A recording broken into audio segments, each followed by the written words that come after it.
Welcome, everyone, to the 10th episode of the Code X podcast. I'm your host, Sonny Kruger. My co-host is wearing a Joker mask. In case you don't know who it is, it's Jamie Wojcik. What's up, guys? And today, that nice surprise, my friend. And today, we have our special guest, who is the voice behind our Decoding Panels. It is Tim Morse. Hey, guys, how's it going? It's going, buddy. Thanks for being on today. That was amazing. That was the greatest thing I've ever seen. I've had it. I've had it, and I had no use for it, but I kept it for like the last 6 months because it's like I'm gonna need this for some reason, and I can't get over the. Every time I think about putting like a mask on, all I can think of is the promo from Sunny with the VR. So I had to do something, man. I was like, it's 10th episode, even though everything could possibly go wrong today, I'm still laughing in the back. Like it's just great. So it's amazing. We're happy to have you on, buddy. We're happy to hear actually see the face of the voice behind Decoding Panels. Well, I have been told I have a face for radio, but my voice is for radio too, and I am super glad and excited to be here with you guys today. Thank you so much again for opening up your time. Yeah, we're glad to have you. We're glad to have you on the team. So, in case if anyone doesn't know, Tim Morse is the new member of the Codex podcast, and if you haven't watched, I suggest you watch our Decoding Panels episodes, which go over the issues of comic books that we review on the Codex podcast. So, Tim, before we go any further in the show, tell us a little bit about yourself, how you got into comic books, your favorite comics, anything you feel we should know. Well, let's see here. So my introduction into comic books came when I was about 11 or 12, when I was at my grandmother's house. My mom and my grandmother had gone out to do yard sale shopping, and we were left there, I think, with an aunt or somebody like that. I can't remember. But I remember she came back and she had this grocery bag full of books, and she said, "Here, I got these for you." And I said, "What are those?" And I opened them up, and it was a stack of comic books. So in that stack was Uncanny X-Men issue number 11, the annual number 11, Chrome number 1, a Spectre issue, Phantom issue, and then one or two other ones that I can't remember right offhand. But I know that day, that was the day that I got into comic books, and I read that Uncanny X-Men annual number 11, and I fell in love with it. And I read Chrome number 1, and I fell in love with that too. And that just exploded from there. And then when I went and bought the first comic books with my own money, that was Amazing Spider-Man number 351, Mark Bagley's first official start on the Amazing Spider-Man run, and a Fantastic Four issue that had Marvel Boy on the cover, and he was floating away with Alicia Masters. Those were the first two I bought with my own money. I grew up in the 80s and the 90s, so those epic storylines and all of that stuff, that was a part of my youth. Secret Wars, Infinity Gauntlet, Infinity War, the Clone Saga from the 90s that almost destroyed Spider-Man. Oh, you mean that awesome series that Sonny can't stop raving about on every episode? I love Howard Mackey, and I've talked to him several times before on a personal level, and I love a lot of the stuff that he's done, but that got me out of comic books for a long time. And I didn't come back into comics until the early 2000s, like right when Civil War was starting. I think Civil War was 1 or 2 issues in, and I went into a comic store, and I was like, I've been out of comics since the 90s. Where should I start? And they're like, right here, Civil War. This is what's going on right now. I was like, oh, okay. So I got that, and then got back into comics. And then Sonny, what we were talking about before with the One More Day storyline and the Brand New Day storyline, that pushed me out of comics for the most part, with the exception of Spider-Man. And the only reason I stuck with that was because I'm a solid collector, and I wanted the issues, but I just got tired of stuff, and I bowed out. But during that whole process, I ended up working for a company called StashMyComics.com, which is still out there today. It's a comic book database where you can go and you can stash your books and stuff like that. And I ended up for 4 years doing the podcast for them, being their business relations person, where I reached out to comic book companies, all the big ones, Marvel, DC, Image, Valiant, Boom Studios, IDW, Dark Horse, all of those. And we at one point we had a really great group of writers and people that participated on the podcast, and it was really awesome. And I got to interview a lot of really cool people like Grace Randolph and Eric Larson and Todd McFarlane, and the guy that was doing the artwork for the Flash with the New 52, and a lot of really cool independent creators and stuff like that. And over the course of time, that brought me through trials and tribulations of life, backing out of comic books for a while, getting back into it about 2 years ago. And here I am. We're glad to have you here, man. Yeah. Yeah, all that just to get to decoding panels. Look, that's right. So that's great. All right. And throughout the whole show, we'll be learning more about you, Tim, and we'll be just continue on. We have more comic book news as usual. We have some of the usual things we have on our show, like from the vault. We obviously have a topic of the week, but we'll be adding some other things to the show this week as well, like revisiting the Codex podcast, going over some of our favorite moments and maybe certain things that we're like, hey, I didn't realize that. And then we'll be making some predictions for our future. But let's move on to comic book news first.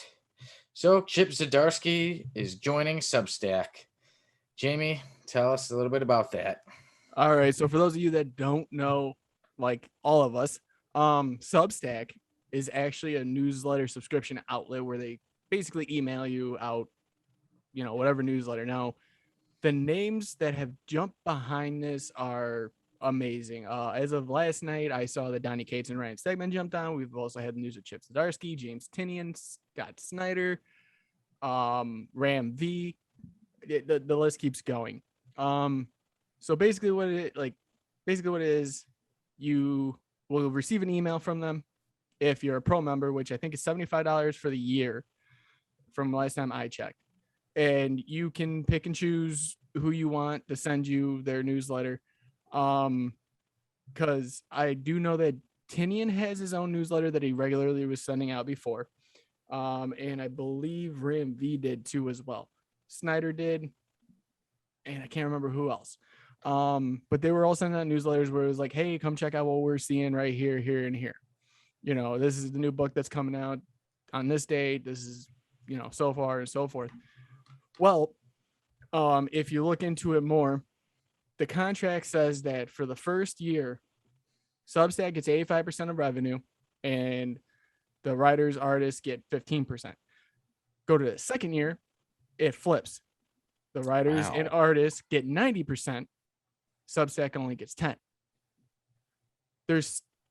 At that point, there was no info on what anything was. Like there's nothing. Substack had put out that in the email that you will receive from these newsletters, if you forward the email, it is considered piracy. Which is easy to do when all I do is look and click a button.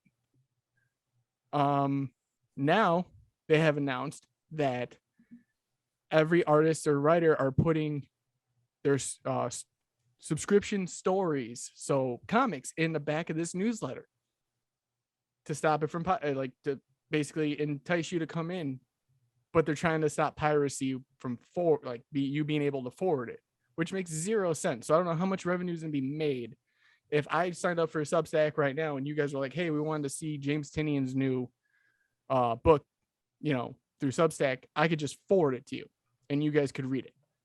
You see what I'm saying? So Substack it will have actual comics on there to read. Yes, they will have. They haven't confirmed anything on if it's going to be a full issue, if it's going to be a couple pages a month. There's other than the contract negotiation, I don't see anything else besides that. Aside from the fact that they're going to be having comics in there. I did read today with Chip Zdarsky joining Substack that he was bringing back an image title that he had worked on before, and he was going to do full issues of that on Substack. Yes, but as of right now, they can't confirm if it's going to be a full issue or if it's going to be pages and then add up to a full issue. So they have no real. I know once more comes out, they'll be like, oh, by the way, you're going to get 6 pages a week. Or why would I want to pay $75 to get 6 pages of a comic book? Because it's going to be exclusive only to Substack until they put it out in the trade. Pages. Yeah, and that's the funny thing is that people are like, I'm reading all the comments. People are like, well, at some point they're going to put it to print, like, or put it in a graphic novel form. So that why not just wait? Well, that makes me wonder, like with going straight digital like that. First off, Substack has to have some way to be able to track if you were to share that newsletter with me or Sonny. You know what I mean? So I would assume that they've got to have something like that. And then like you were just saying, whatever they put to digital exclusive, I mean, they're artists and writers and they're making money, so they're going to want to make money off of their properties, and they're gonna put it to print. So yeah. So for me, they need to do more if they want to convince me. Yeah, there's got to be a lot more on Substack than just a couple pages in a newsletter. I can get a newsletter from anybody. Right, and I feel like this is like their first stringers going out right now, being like, we got Snyder, Tinney, and Ram V. Chip Zdarsky and all these guys. I want to know what the second stringers are going to get paid. They got Hickman on there too. That's the name that drew me in. Was I saw Hickman, I was like, Snyder, that's awesome. Tinian, that's awesome too. Scotty Young and Hickman, holy smokes. Scotty Young. Oh, I even forgot about Scotty Young. I just heard him this week talk about it. Yeah. But real fast, Sonny, before we jump on to the next bit of news, I did find something, and I wanted to bring it up to both of you because Tim did bring up Hickman, is that this series of X-Men is Hickman's last. Like with Marvel total? No, with X-Men. He's still gonna with X-Men. He's still gonna be part of Marvel. My thought was he's gonna keep going. I was reading the article and it basically said that before COVID they had 3 phases that they wanted to do, and everyone wanted to stay on phase 1 and continue that story. So he knew it was gonna be short. So as soon as that happened, he wanted out. He had a whole world built, a whole plan built, and now that he's leaving, to me is like, okay, well, now he's on Substack, so maybe that might be a reason. But at the same time, I feel like it's a hit to the X-Men community. Not because obviously, if anyone's ever watched an episode, I'm not the biggest X-Men fan in the world. But this is the first time. Oh yeah, right, Sonny. This is the first time in very, very long time that I've seen anybody so excited to have X-Men when Hickman was writing it. Like, it was just blown out of proportion, and to lose him, I feel like that's a big hit. I mean, Jerry Duggan's taken over the X-Men title, which I do like his writing, but you're gonna take Hickman away, and he's gonna go to Substack to send out a newsletter that I'm gonna forward to everybody. Yeah, just screenshot it and send it. Right. How would they know someone's screenshotting the letter? But yeah, so after the X-Men Inferno event, Jonathan Hickman will be leaving, and I wonder how would it be, because I really like the somewhere right there, I think maybe the yellow one is my X-Men Milestones Inferno, the 80s one from 1989, I believe. So I wonder how this new one is. I'm sure it'll be pretty good. I don't know how it'll be compared to the original, but it'll be interesting. And then, like I said, especially if he's leaving, you would hope that he'd make it like a huge ending, something that has everybody talking. But so he'll be gone, and it looks like he's going to Substack. Here's my opinion on Hickman real quick. Like, the thing I like about Hickman is that he does so much world building, like you said, Jamie. But once he's finished with that world, once he's finished with that story, he's done. So like everything that he did with Avengers, that was years in the making. And then the stuff that he did with X-Men, once that story is finished, he's got nothing more to say. He's done and he moves on. I love all of his work. I've never been disappointed with anything he's written. So I'm very curious to see how he's going to end his reign on X-Men before he moves over to do whatever he's going to do on Substack. Right. And like I said, from what I was reading and gathering, it's not, he's done with Marvel. Right. He's just done with X-Men. So I don't know what title he's going to get in Marvel. If he takes, I don't think he's taking over Avengers again because Jason Aaron's on it. And give him Spider-Man. Let him take Spider-Man and I would start picking up Spider-Man again if he starts writing it. 100%. Oh, and that was another one that was on Substack. Sorry, we're going to move on to news in a second. But Nick Spencer was the one that actually started recruiting everybody for Substack, and he was a Spider-Man writer forever. Nice. So it's like, dude, like Substack's got to be being like, hey guys, you guys want a couple million? Jump over. Like that's the only way I can see that working out. Yeah, they're dishing out the money. Yeah. They're investing in big. All right. So now we move on to the next news, which is Venom 2, Let There Be Carnage, has been delayed 3 weeks. It was going to be released September 24th, and now it will be released October 15th.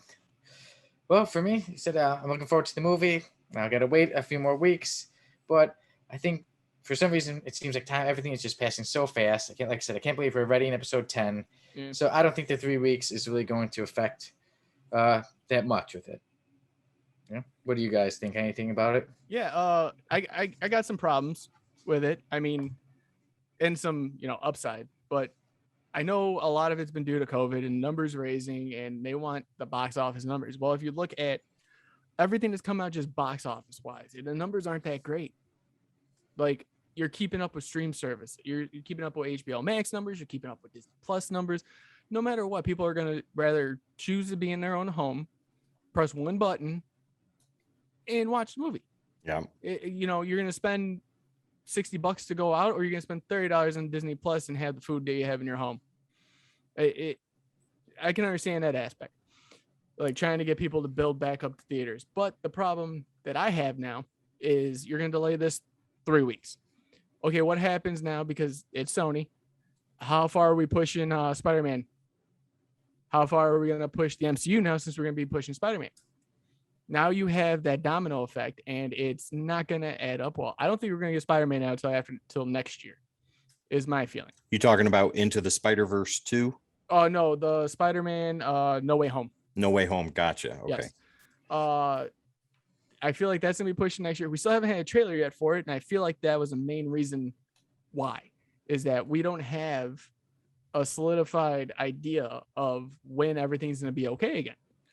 Remember, didn't they say that they're not going to have a trailer for Spider-Man? They did, and I don't want to believe anything that Marvel says, because Tom Holland is the only person I've ever seen give away every spoiler you possibly can. Don't you think that they may have done that to him on purpose, though? Like some of the stuff they fed to him was obviously real, but some of the other stuff that he spit out didn't ever pan out to anything. 100%. 100%. But yeah, but moving in 3 weeks, the only upside that I do see is this is more of a monster movie now. Mm-hmm. And you're coming out a couple weeks prior to Halloween month. Yeah. I think that's a good move. I think that month, don't move it again, obviously, but yeah, I say keep it to October. Keep it in October, make it a monster movie. We're good. Yeah. And then also I think, sorry, Tim. No, that's okay. You go right ahead. Sony's cutting Tim off now, guys. If you haven't noticed, right. It's not just me. Before we started.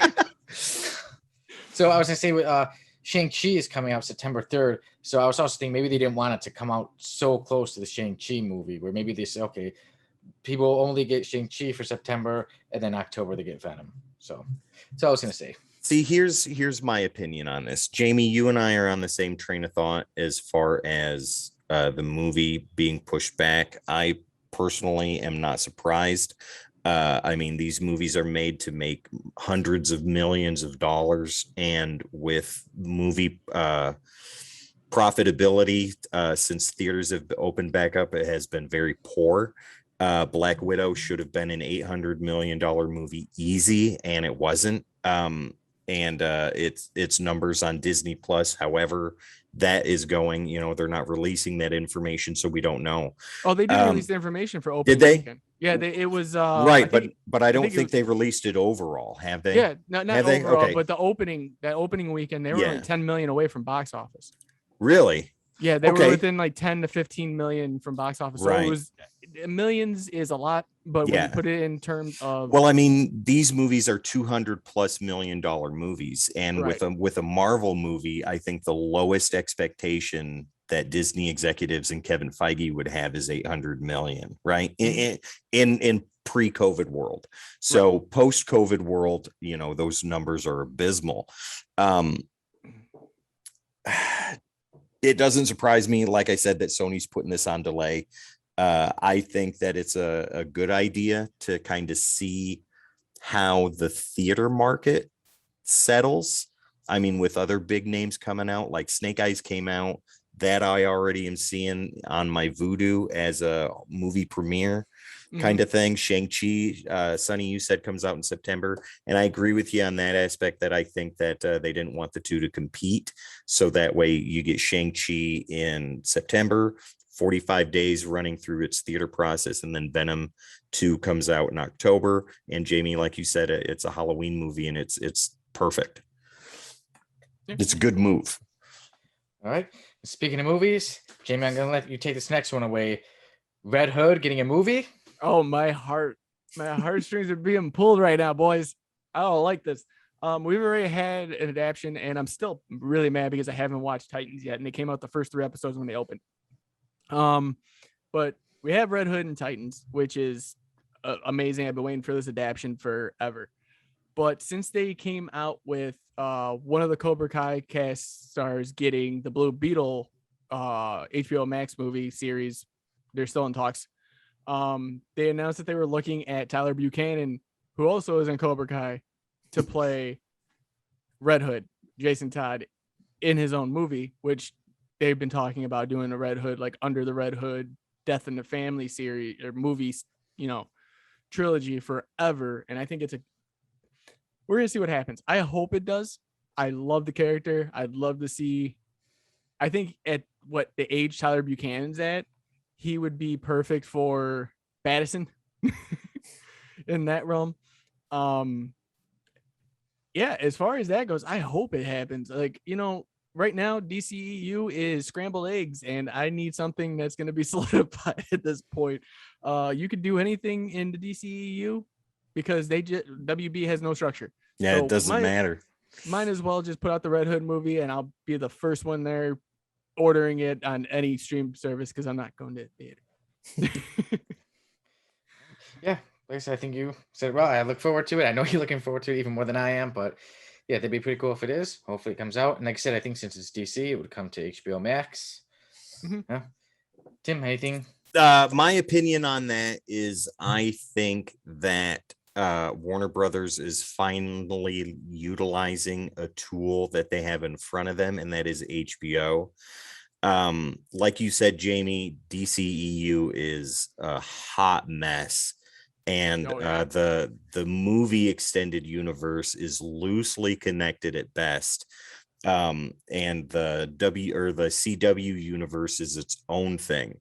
My personal opinion is I think that they need to leave CW alone, let that do its own thing and be its own thing, and bring major characters and B and C listers into that and build that universe separate, because DC really focuses on the multiverse, you know, the 52 and stuff like that. So utilize that's something that DC fans really enjoy, me being one of them, and call it Earth 14 or whatever you need to, and then have the DC extended universe, the movies and whatever they put on HBO Max with the Red Hood movie, have that be Earth 1. You know, that's the pinnacle. That's where everything is. And then with the Matt Reeves Batman and stuff like that, label it exactly what it is. It's an Elseworld story. So use that title. The fans love stuff like that, and they love the alternate universe stuff. Utilize it. And with putting Red Hood on HBO, I think that's a great move. I think that's fantastic. That's something I'm excited about. I like Jason Todd as a character. I like Jason Todd as the Red Hood. And I hope that they go back to kind of how he was in the beginning, you know, where he was a lot more aggressive and not so toned down now. I want to see him shoot the snot out of some Gotham criminals, right? Yeah. And then have Batman either in the background or just mentioned or not at all, and just focus on Jason Todd specifically. Yeah, I think it'd be a good idea. And if you want to check out, like I was telling Sonny, if you're going to check out anything DC related, watch Titans on HBO Max, because You want beating the snot out of people. That's the one show you want to watch. I've got so much stuff I have to catch up on, though. I got to finish Loki and then go and do Titans and Doom Patrol and all that stuff. Yeah. Same here. I'm very behind. All right, so now we move on to a spoiler possibly for the movie Morbius. So beware, this might be a spoiler, but the director, Daniel Espinosa, gave away that in an interview he talked about people being on the schedule, and he mentioned Tom Hardy. So it is giving people the notion that Tom Hardy's Venom will have a cameo in the movie Morbius. Now, what I'd like to say about this is it is something, though, when you're a fan of something. It seems like nowadays, whenever you want to look up a movie or a show or a comic, it's so hard to avoid spoilers now. Mm-hmm. It seems everywhere you go, somebody's posting a picture of so-and-so on set. Even though how we just mentioned Tom Hardy being doing a cameo on the Morbius movie, it seems like in today's society that if you don't want to see any spoilers, even what I do with a lot of shows and movies, if I'm into them, before I finish the show, I make sure I don't like their stuff on social media. I don't follow their stuff because I know if I look up one thing, I'm going to see spoilers all around. And then once it's over, once I'm like, okay, I finished this show, then I can look it up because then all the spoilers come along. Yeah, I mean, like with that, I'm just gonna say one thing. I'm gonna leave it alone.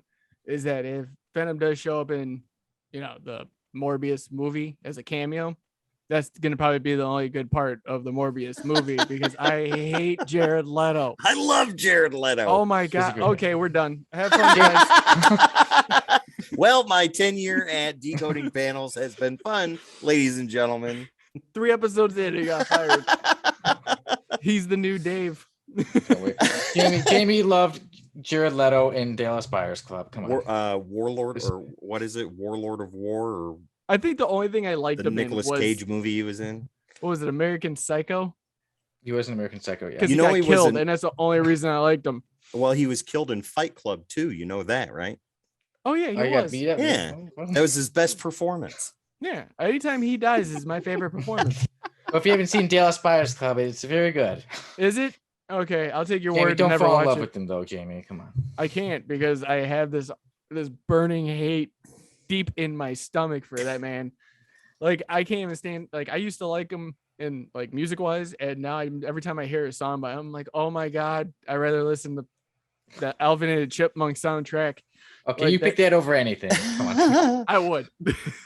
Here's my opinion of romance and comics. Yeah. Oh, here's my opinion on the Venom cameo. First off, yes, please. I would be very excited to see that, and I think that Sony is moving in the right direction finally with Spider-Man related characters. And if they continue to do so, they need to connect the Sony universe of Spider-Man characters, or whatever they're calling it. I think it's all but necessary to connect that into the greater MCU. That's what the fans want. That's what I want. That's what my kids want. And that's something that they should do. They need to get their heads out of their tails, and they need to do fan service for a change and connect it. Make sure it's all connected instead of leaving us in the dark. And with the Venom cameo and Tom Holland all but confirmed to be in a Venom movie somewhere down the line, I think that's a no-brainer. Yeah. No, I totally agree. But just to let you guys aware, with Sony, you guys realize they still have over 200 character properties, right? Oh yeah. Like they own all the rights. Like they even Kraven the Hunter is gonna get his own movie. Why would you die? Everything Spider-Man related they own, and that's Marvel's fault. It's it's that Bush in New York. We own that too. Come on, guys. Give it a break. Take a second, breathe, and think about it. You just made so much money with Spider-Man. Just partnership it. I don't know what else to tell you. Well, I mean, if you look at it, the Tobey Maguire Spider-Man stuff until the movie that shall not be named was made was fantastic, and Spider-Man 2 set the bar for what a superhero movie should be until The Dark Knight came out.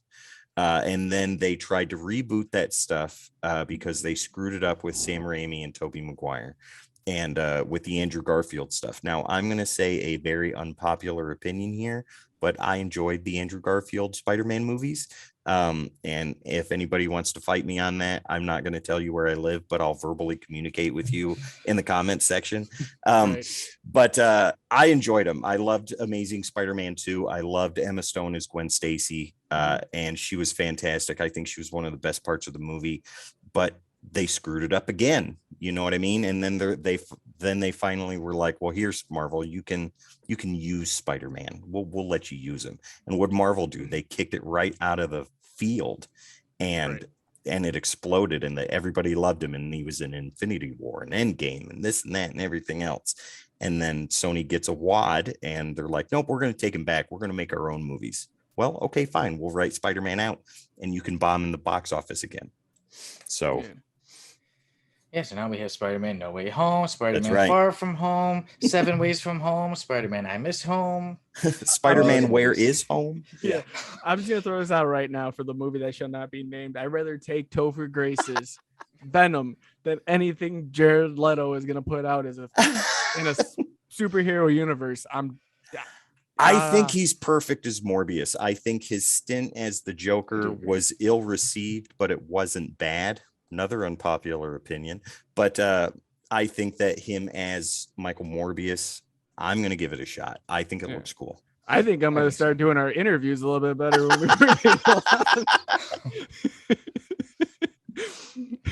Sonny, what do you think? Hey, if you like Jared Leto, automatically do not apply. It's a good thing I saved that for this particular episode then. Yeah, Now we're stuck with more Jared Leto fans, Jamie. Oh, shit. So we know what to get Jamie for Christmas. Jared Leto CDs. I'm going to get him every 30 Seconds to Mars CD and every movie Jared Leto has ever been in. And then I'm going to have a bonfire live. If Jared Leto does cameos, I'm going to get one made specifically for you, Jamie. All right. Yeah. And you know what? If you do that, I will tell him, if I could ever talk to that man, interview him, I would tell him to his face, thank you for ruining all of my childhood. So we know maybe when you wear the Joker mask, maybe we'll make sure to wear Jared Leto masks. Wow. Go ahead. Yeah. All right. But no more Jared Leto. This is the best episode ever. Yeah. Dedicated to Jared Leto. Mm-hmm. So I think we figured out the name of this episode, dedicated to Jared Leto. Wow, that's amazing. So DC heroes meet Game of Thrones. There will be a new series, Jamie, called Dark Knights of Steel. Yeah. Tell us about it. It's kind of a mix-up because of the fact that I know that they've kind of done that before with Dark Knight's Metal. But now they're taking it to another extreme where it's kind of like you have that Game of Thrones world with the DC universe. And you're taking the best of both worlds now and colliding it into one, which is an amazing aspect in comics because usually we don't get that anymore. We get trying to tell new stories through old stories. They try to push more of the same repetitiveness, but with a twitch of new, if that makes any sense. But yeah, I think that this book's gonna be good. What was it, November, December-ish that it was titled to come out? Yeah. I think it was before the end of this year. And it, like I said, the only time I've seen it was with Dark Knight's Metal and Death Metal, where we had Jon Snow, Dick Grayson, which was really weird to see. But yeah, I think this is gonna be. I think this is going to be something that's actually going to sell very well because when you talk about TV shows, there's 90% of people point you at Game of Thrones. I'm probably the 10% because I'm still on season 5. But other than that, DC, Game of Thrones, I'm sold. You take my money. The writer is Tom Taylor, who wrote Deceased, which we did go over. And like you said, I surprised that was one I wasn't too sure if I was going to enjoy with zombies, and I did really enjoy it. So I remember, if I remember correctly, I think I gave it a 9.5. So yeah, I really enjoyed it. And Tom Taylor is one of those people that he can build a world from nothing. I mean, he did it with Injustice. He did it with Deceased. He's done it. He's doing it right now with Superman, the son of Superman. It, I mean, I can't knock it. I love his writing. I love what he does, and I think he's gonna do very well. Tim, do you got any thoughts on that? Yeah, from my understanding, when I looked this up, this was something similar in style to what Neil Gaiman did with Marvel with 1602. That's kind of the feel that I got from this. Is it necessarily an official DC meets Game of Thrones thing, or is it DC in medieval times, like an Elseworlds kind of thing? It's like an Elseworlds. Okay, see that makes even more sense. And I think that's a really cool bit of unexplored territory. I mean, they've done it in Elseworlds stories back in the 90s and stuff like that, but with the way comics are written now and the way they're visually portrayed, and with the Comics Code Authority gone, I think that they can really explore something like that and make it really cool. And with the guy that's doing the writing and all that stuff, with what he did with Deceased and what he did with Injustice, those are amazing stories. Deceased is one of my favorites. I have the 2 trades right now, and I'm gonna get Dead Planet next week, I think. So with him doing this, and when I did my research on this before we got started today, he said that fantasy was a big part of his life growing up, and this was something that he wanted to do. So if he put the type of passion that he did into Deceased, and now he's getting to do something with DC characters in a setting that he's super familiar with and grew up reading and influenced who he is, I'm very curious to see what comes out of that. Yeah, that's all mine. Yeah, it should be a good one. Oh, no problem. You hear a dog in the background, but we will move on to Penguins. And for those of you who don't know, Oswald Chesterfield Cobblepot, the Penguin, turns 80 this year. And Danny DeVito is set to write a comic book of the Penguin. And it will be released. It will be called DC's Gotham City Villains Anniversary Giant #1, released November 30th. Guys, Penguin, we know him. He's, pretty much the coolest guy. Women want him, men want to be him. Absolutely. When I think of the pinnacle of masculinity, Penguin all the way. Penguin. Yeah. So Penguin. Any you guys gonna check out that comic? I will probably get it. I know they've been doing a lot, and I mean a lot of the 80th anniversary stuff.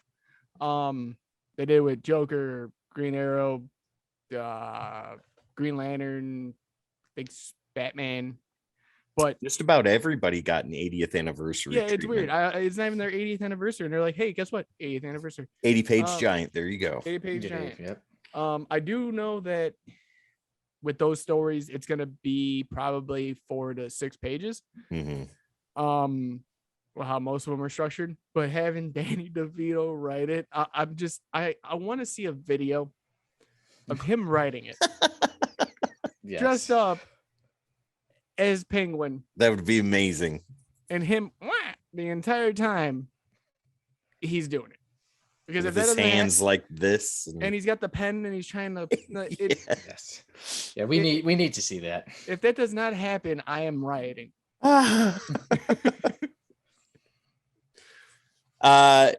With me, I'm very curious about this. I couldn't find a whole lot about it, but I know that there's a wealth of people coming in to write. And Danny DeVito, I think this is the first time he's revisited the character since the Tim Burton movie. Is that right?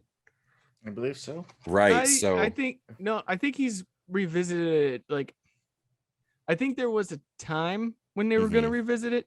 Mm-hmm. And it never happened. And I think this is his portrayal to it. That's even more interesting to see what his direction was for the character, or at least his mental process and influence that he had. Now, without Burton behind that, this is just DeVito's take on it. Now, Danny DeVito is so anyway, I started blasting, but I mean, dude is a treasure, and everything that he touches, I think, is really good. And I'm very curious to see what he does here too.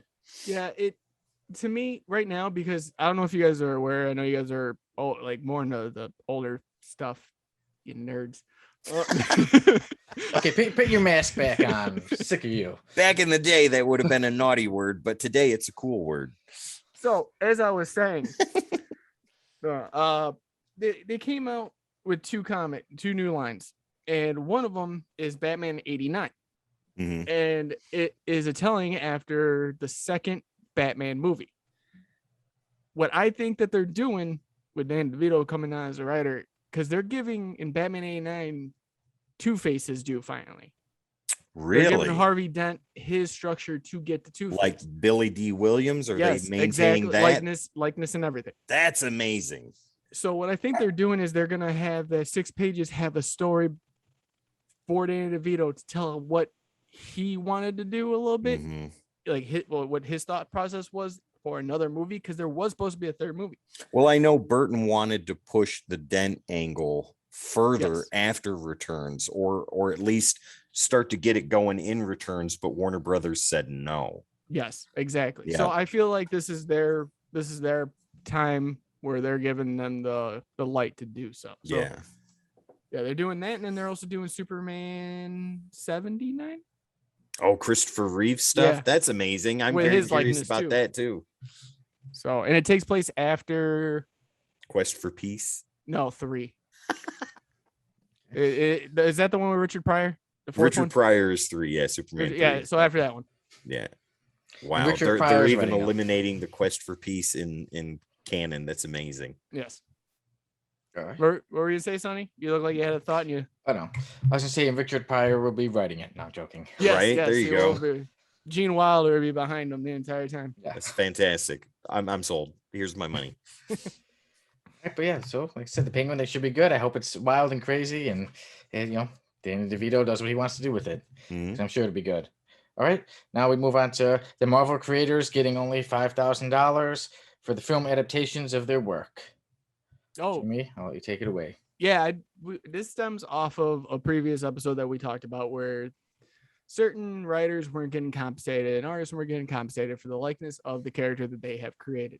Now, more has come out saying that certain characters that, they're getting created, the writers and artists are getting basically given, it isn't like shut up money. It's more like, well, you did a thing. Here's $5,000. Have a good day. There isn't really a structure to it. It's you created a character, we're using it for a movie, $5,000. There you go. That's it. And a lot of comic writers and artists and everything else are coming out basically being like, hey, you're gonna have to do better than that now. And to me, it is fair they get their due, or they're gonna jump to Substack, and we're never gonna have another real article again, and someone's have to pay for a subscription because I got too many.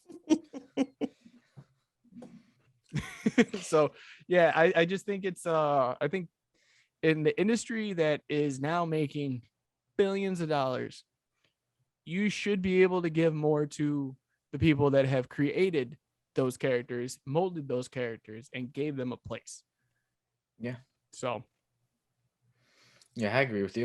Like I said, they should be getting more. And like I said, and obviously the reason why they're getting mad too is it's not just like, oh, because of the money. It's because they know that these movies are making, like I said, 800 million, $1 billion. And then just be like, oh, we can only give you 5,000. And you should appreciate that 5,000. It's all just Hollywood and the way all that stuff works. And that's not even going along with merchandise sales. That's just going based off movies. If we went based off merchandise sale too, dude, you could, these certain writers and artists should be rolling in money. They should have a swimming pool with coins. Like, was it Scrooge McDuck? Like swimming in gold coins. Yeah, like and DuckTales out style. Dollar bills. Yeah. Like they should be just enjoying the time of their lives, but they're scraping by, working for, 3 different publishers just to get, their comics out and get revenue. And you're gonna tell me you're gonna create a character and there's gonna be like, here's 5,000, go pay a couple bills because we know you're behind. Yeah, and you should appreciate that 5,000 we're giving you as we make 1.3 billion. Tim, what do you think, buddy? Well, if you were thinking about leaving comments open for this video, from this point forward, you may want to turn them off, because I'm about to give a super unpopular opinion. But if you stick around through to the end of it, there's light at the end of the tunnel. So, okay, first off, any artist or writer that works for Marvel or DC is work for hire, and they know that when they do this. So anything that they write, any storylines they create, any characters they create don't belong to them. They belong to the company. They belong to Marvel, and they belong to DC, and they can do whatever they want with those. And the work for hire that they're doing, if they decide to create a character, that character belongs to the company as a whole. Now, with that being said, the amount that Marvel is giving creators as a thank you for creating these characters or these storylines that are being used as reference or basis for movies, I think is abysmal. I think it's a slap in the face, and it's an insult, because like both of you said, these movies are making millions upon billions of dollars. And that's not even counting, like what you said, Jamie, the merchandise that's being used with the work that these artists have done. Now, if you go back to the 90s, when McFarlane and Jim Lee and Rob Liefeld were work for hire, and they were working on the three biggest titles in the industry at the time, Spider-Man, X-Men, and X-Force, you saw their work everywhere, on t-shirts, on posters, on cups, on plates, action figures, all that stuff. And Todd, Jim, and Rob didn't see any revenue from that whatsoever. But the thing is, though, is that now with the way movies and stuff are being done, not on DC's side, because apparently they seem to forget who creates their stuff, and everything is labeled under characters in DC Comics. But Marvel is actually being cool in this aspect of giving creators their credit where it's due, like with Jim Lee and Jack Kirby, or not Jim Lee, Stan Lee and Jack Kirby, or Scott Ditko or Steve Ditko. I can't even talk today. It's all right. But anyways, I know exactly who you're talking about. You know what I'm saying, though. And even when Deadpool was made with 20th Century Fox, and even though it was tongue in cheek where they said who created it, we know who created Deadpool. And even in the credits itself, it said Deadpool created by some guy, but we all knew it was Rob Liefeld, and Rob Liefeld was even in the movie. So credit is being given. But to go back to the point that I had before, these guys knew what they were getting into when they signed up to work for Marvel or for DC, and it was work for hire. They were hired to do specific issues or specific runs, or given a contract, or however the case may be. I don't know. I don't work for either of those two, but I do know the end result, and that is it's work for hire. So Spider-Woman that was created, the Black Suit storyline that was used and made for Secret Wars that Jim Shooter created and had his brain and fingers in, that doesn't belong to Jim Shooter. That belongs to Marvel, and Marvel can do whatever they want with that. And it doesn't matter if they compensate Jim Starlin or Stan Lee or Jim Lee or Todd McFarlane or anything like that. They don't have to.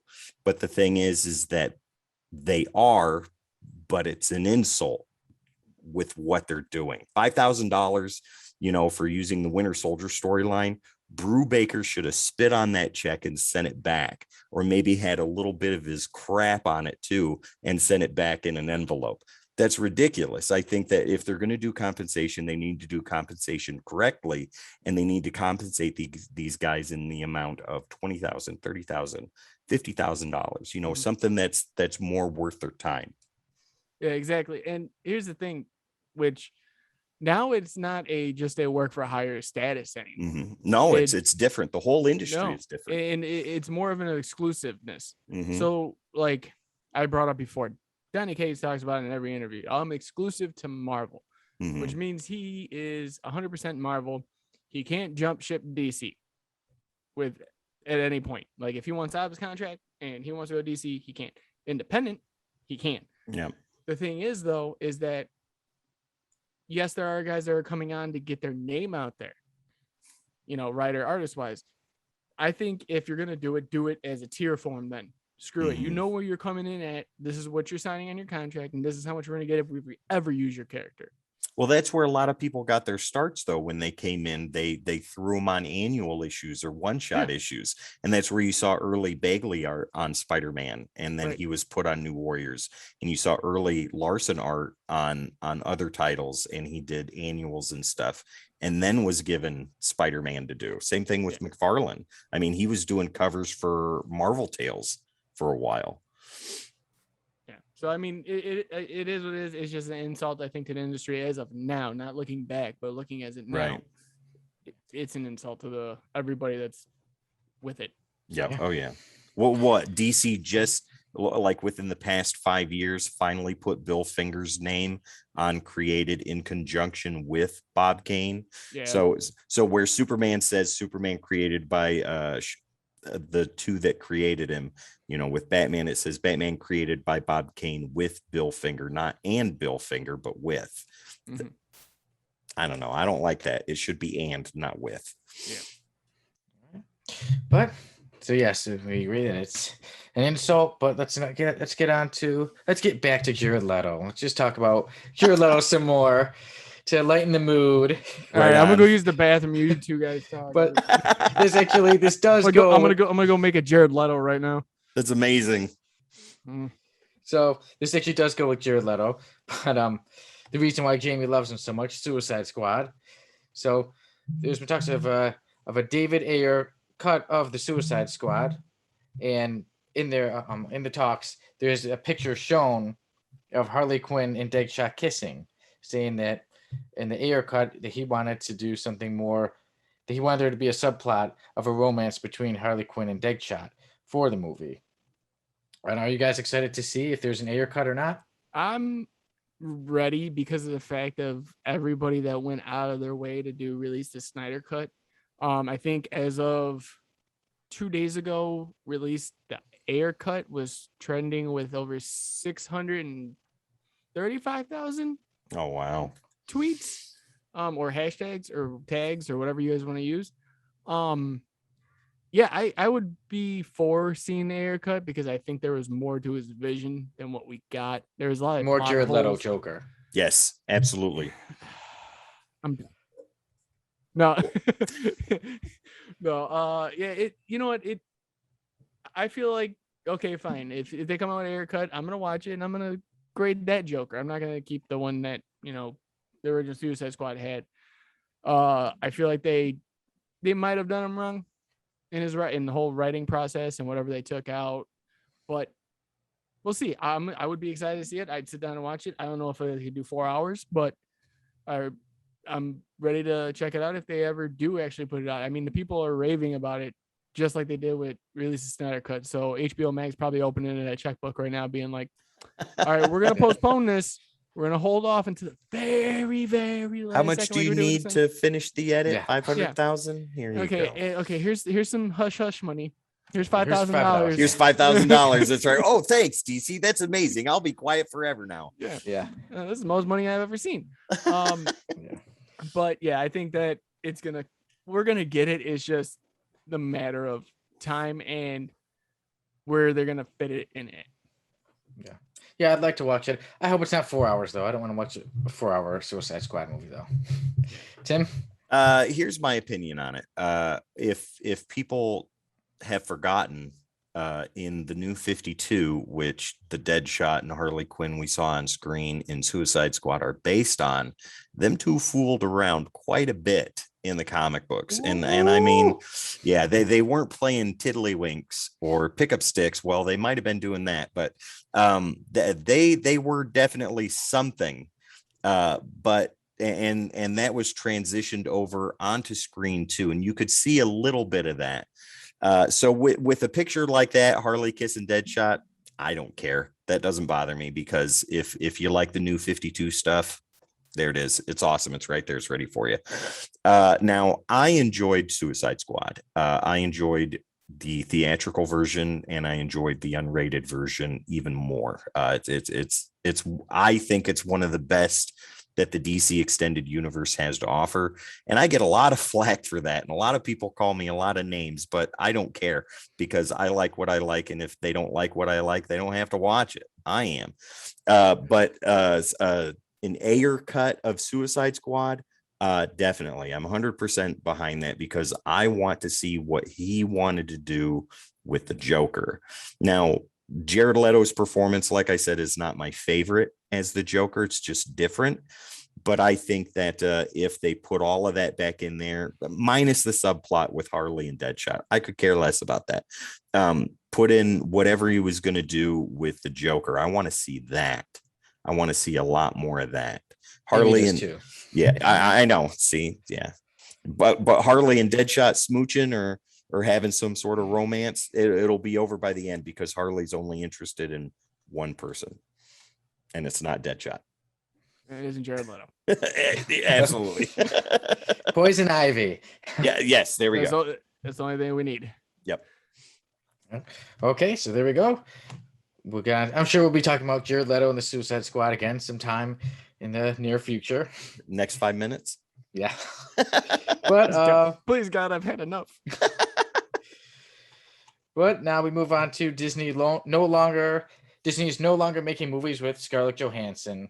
I think it was pretty obvious that was going to happen, but yeah, it was that we all knew as soon as that lawsuit came out. They're like, oh, last movie, you're done. Yeah. No longer moving forward. Which, by the way, if you did not know, she's already in talks with Warner Brothers. Wow. And the rumor is Poison Ivy. That wasn't her last movie with Disney, though. It was the last with the MCU, but not the last that she was going to do with Disney. No, Disney, they're cutting her out. There's a new updated contract, not contract, but there's a new updated source saying that she is not claused to ever work with Disney no. She was going to do the Tower of Terror movie, but once the lawsuit came out, Disney was like, no. Disney's like, we're done with you. Yeah. Have a good day. Here's your money. Here's your $5,000. Well, they didn't even get she won't be fooled by $5,000 to be quiet. Oh, I know your tricks, Disney. No way. I will not take that $5,000. So yeah, I'm kind of happy that it's happened because, well, not because she sued him, but because I'm tired of seeing all the news about it. Like it's like every other day, it's like what's the movement with ScarJo and Disney now that it's contacted with WB and there's this rumor that's gonna be Poison Ivy. I'm praying we get Harley Quinn and Poison Ivy on screen together. Like 130% yes on this whole thing. It's you could do whatever you want with them now. Whatever you want with them. There's gonna be a lot of unrated episodes. These are uncharted territory here, ladies and gentlemen. Yeah, I know. The next Uncensored, you'll hear more. Yeah. Bonus episode. This would be Sonny's first thing he says to me too. He's gonna be like, "Welcome to the Codex podcast." And Jamie, what do you think of ScarJo being Poison Ivy with Harley Quinn? No, it's gonna be 3 hours of me just drooling. Okay, sicko. Put that mask back on. We don't need to see you drooling. Oh, the mask is getting all wet. Oh, there you go. It's soaked. Damn it. So yeah, I mean, it's gonna be. I'm happy it finally happened. I'm happy this is probably gonna be over, and let's just move on from that. It happened. It's done. She's gone. On to the next one. And let's see. Let's see Poison Ivy and Harley Quinn, and we could all be happy. Okay, and then now. You know what? I was going to take this one, but Jamie, I'm letting it go to you because I know you're also a big fan of this character. There have been pictures leaked of how Moon Knight looks in his movie or series. Is it movie or series? It's a series. It's going to be a Disney Plus series. Pictures of Moon Knight. My God. There's been a lot of people in the comment section of everything that they've seen this picture, and they're like, "Oh, it's not the Fisticon shoe I knew." I don't care, dude. The suit looks amazing. That's ridiculous to say that. I was Oscar Isaac. That dude can probably. But Sonny, every episode we talk about Shang-Chi, I'm like, I can't. I'm gonna wait to give it my grade. Like, I'm not gonna be overly excited about this. I want to be going into it and be excited for this. Moon Knight, I'm flipping. Dude, I can't wait. I hope this is amazing. If I'm let down, I don't care at this point because we have a Moon Knight series coming out, and it's not gonna change my perspective on it. Look, you're talking to the guy that owns every installment of the Green Lantern movie. And as bad as that was, it's theatrical, still one of my extended, uncut, directors, and unrated directors. My God. Yes. Including all the bonus extras that came with it too. So yeah, back to what I was saying. Moon Knight. We got it. I feel, and plus now you have Ethan Hawke as the villain. Okay. Sonny, if anyone wants to probably see this more than anything, it's you, because you love Ethan Hawke now. My son's name is Ethan. Oh, okay. Okay. Well, I apparently love Ethan Hawke now. Okay. No, I guess so. Okay. Yeah. But now it's like, now I'm like Ethan Hawke. No, but I think it's gonna be good. I think that I have high expectations. For what we've seen with the suit so far, it doesn't look like it's too CG'd. From what we've seen, it looks more of it's an actual costume. It isn't just. It looks like what Falcon and Winter Soldier was, and that's the way I want to see it. So Disney Plus, I know you can give me $5,000, shut up right now, and I will not talk anymore bad about you guys if you guys do Moon Knight justice. Well, speaking, when I looked it up, it is actually Oscar Isaac. I was getting mixed up too, so it's Oscar Isaac. Disney announces Oscar Isaac will no longer be playing Moon Knight, and he will be replaced by Jared Leto. Yes! Holy smokes! I am renewing my subscription to Disney Plus right now. Give me just a second. I'm going to go over here and take care of that. Okay, we'll give Jamie a minute to cry, and then come back, and then we'll move on. I have some tissue around here somewhere, Jamie. I can put it on screen. All right. Well, let me, Sonny. I'll let you take over. Tim. Oh, look at that. That's an amazing Hal Jordan right there. With the cell phone quality 90s grainy photo that we saw of the Moon Knight costume, I am beyond excited. But that's all it is. It's nothing official yet. So, I mean, a lot can change between now and then. But Moon Knight is my second favorite character underneath Spider-Man. So this is something that I've been waiting for since I was a kid. And Oscar Isaac, is that right? Oscar Isaac? Yeah. He's an amazing actor, and I think it's perfect for him to go in there. Now, from what I saw of the suit, that looks more like the Finch era suit, and that I'm very happy with, because I think that volume of Moon Knight was the best that they've done for the character. I've read the whole run of the Sikowitz Moon Knight volume 1, and it's not good. It's horrid. It has no consistency. They changed writing teams and artist teams numerous times throughout that, and it's a poor standard to set for the character. And they just didn't know what to do with him until Finch got a hold of him, did the artwork, and whoever was doing the writing then. And then it made sense. And it was really, really good. So I'm glad that they're using that era Moon Knight as inspiration for the show. Yeah, I think it'll be a good one. Like I said, I like the way the picture looked. So, I mean, obviously, not the quality of the picture, but the way it looked. If the whole show is that same type of visual quality, I'm sold. I'm in. Got it. Any last minute things to say, Jamie? No, you're back. I got nothing. I'm done with Jared Leto for this episode. Okay, and now on to our next segment, Jared Leto appreciation.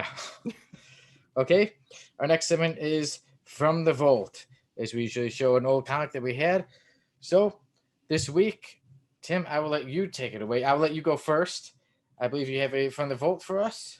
Yeah, I don't have the issue in front of me right this second, but I can send you a picture of it so that way you can put it on screen. Yeah, we'll post it up. Yeah, but going back to what I was talking about in the beginning of the episode with what got me started into comics, that would be Chrome #1. That's my choice for From the Vault this week. Kelly Jones early artwork, and you guys would know him. Well, Sonny, you would know him from the Batman stuff in the 90s when he was doing Nightfall and stuff like that. And it's some of his really early stuff, like with Chrome.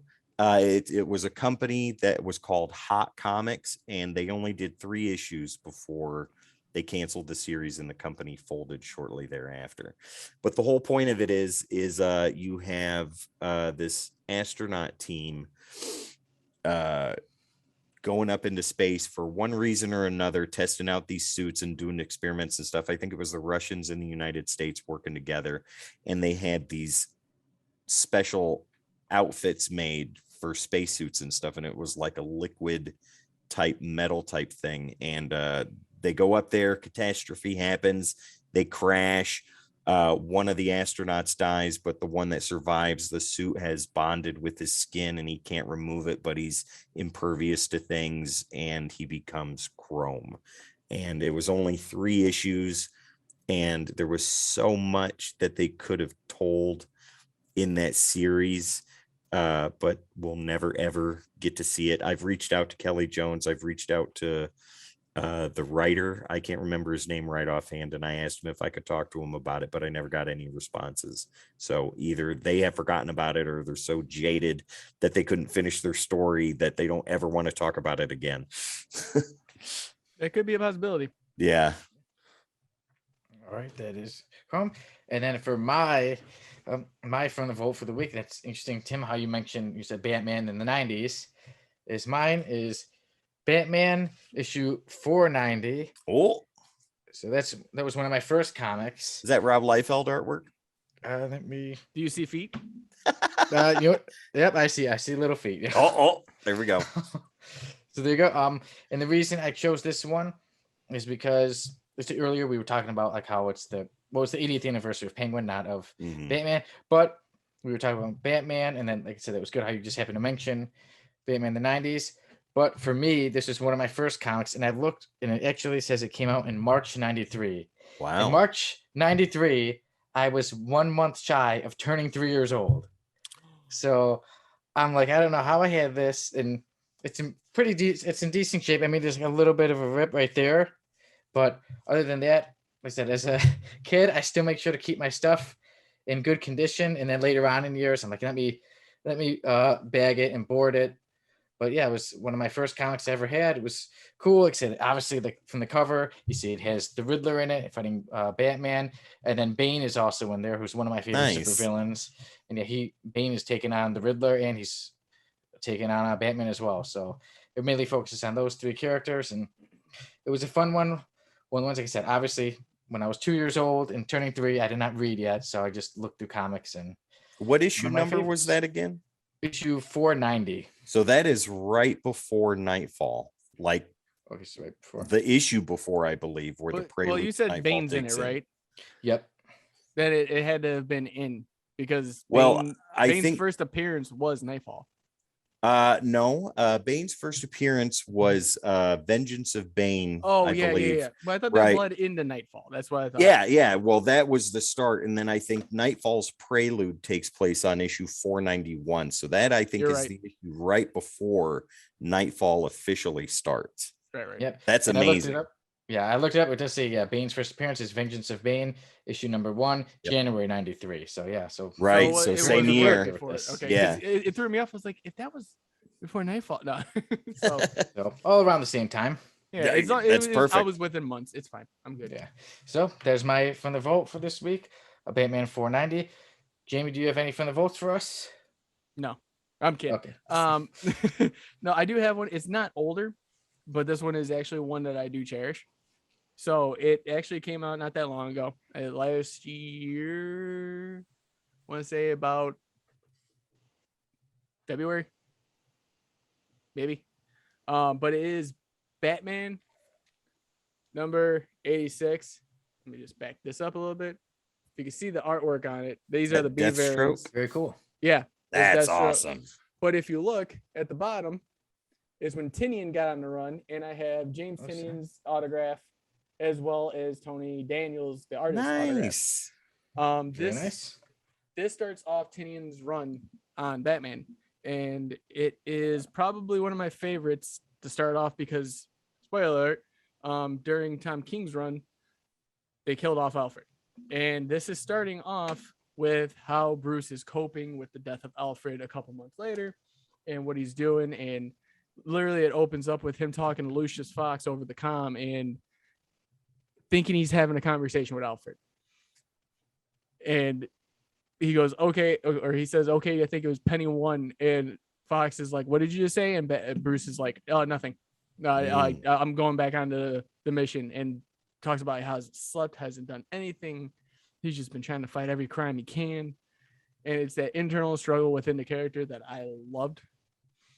So yeah, that's my From the Vault. I know it's not old. I do have some older ones when we do more, but that one I wanted to bring out for this episode because it did. Episode 10, I wanted to bring something out that I actually have that's like, woo. That's awesome. Yeah. It's just interesting how you said that Batman, he's very down, obviously, about Alfred. The issue when I was looking over the 490, in the beginning, Batman seems, he's very down and he's hurt. And even Bane mentions, like, oh, I could tell he's not the same. He's moving slower and everything. So, right. Many years apart, but Batman's still struggling. The funny thing is that all of our From the Vaults are Batman related in one way or another, and that's really cool. And that was like when as soon as you said it, and Sonny's like, I got Batman. I was like, I got Batman too. That wasn't planned. That's awesome. I love that. No one knew about what their From the Vaults are, so that's off the cuff. Yeah, that's good. So, yeah, it just worked out that way. Worked out good. So that is From the Vault. All right, now, since this is our milestone 10th episode, we have a few more things added to the show. And one of them is revisiting the Code X podcast. We're in episode 10. We've had one special one. Jamie, I'll let you go first. Is there anything about the show that you revisited, that you liked, that you hated? Well, I'll give you one of each. I love the fact that the first time I called Sonny, and this is back in January, I want to say. No, December. It was December. I called Sonny. I was like, hey, what are you doing? And we barely went back and forth. We text each other about like UFC events or whatever. And I called him. I'm like, hey, dude, I got an idea. I want to run by you. I'm going to start creating some content. How do you feel about doing something with comics? And he's like, without missing a beat, yep, I'm in. What do you want to do? And I'm like, okay, well, we'll talk about it. We'll get more into it. And then I think you were just starting in January, a series about a series. A lot of fun with it, yeah. Yeah. And when you were, always completely about that. And I was like, okay, cool. But it's that my favorite part about this, what I'm getting to, is that every step we've made so far, Sonny has been that person that if we have ideas is like, okay, let's do it. There's no like, how can I put it? There's no, I don't know if that'll work. He's just like, if it doesn't work, it doesn't work. Like, we scrap it and we move on. Okay. Because if it was me making that kind of decision, I'd be like, but this, and then if we change that, no, there's none of that. We're going to try it. If it doesn't work, we move on. And that's been my favorite part about this so far. Like today, we've had a problem with our normal software. I'm freaking out on one side, and Sonny's like, hey, we got a way out of it. Well, let's figure it out. We'll start from scratch. We'll figure it out. Let's move on. And I'm like, all right, cool. We're here and we're doing it. So that's been my favorite part about doing this podcast. Because every week my co-host always takes my head on my butt. I'm happy to do it. Yeah. So it was what's something we like, something we don't like. And then what was the third one? Something we would. Anything you want to talk about? Revisit. One thing I did like doing was a bonus episode. I think we could have done a little bit better with the video quality on it.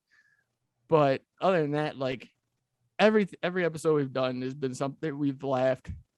There's no, and most of the stuff we do, like we go into this with the knowledge that we have from like comic news, but sometimes somebody just throws stuff in there, and I'm like, what's this segment about? Like, what's my favorite was, what's this From the Vault like thing you're doing? And he goes, oh, I have an idea. Why are you doing a mail call this week? And I'm like, what do you? He's like, dude, it's a mail call. I seen it online. I figured we'd do it. And it's like, I don't get told, and I'm just like, yeah, let's do it. Screw it. Let's have some fun. But this whole time has been nothing but fun. Like Wednesdays, I dread going to work because I don't want to be there. Because I know at 4 o'clock I'm at time, or after 4 o'clock I'm at the time of my life. Like talking to you guys for, even with Tim now, talking to you guys for about an hour 10 minutes, which is a normal episode, which today's gonna be a little bit longer.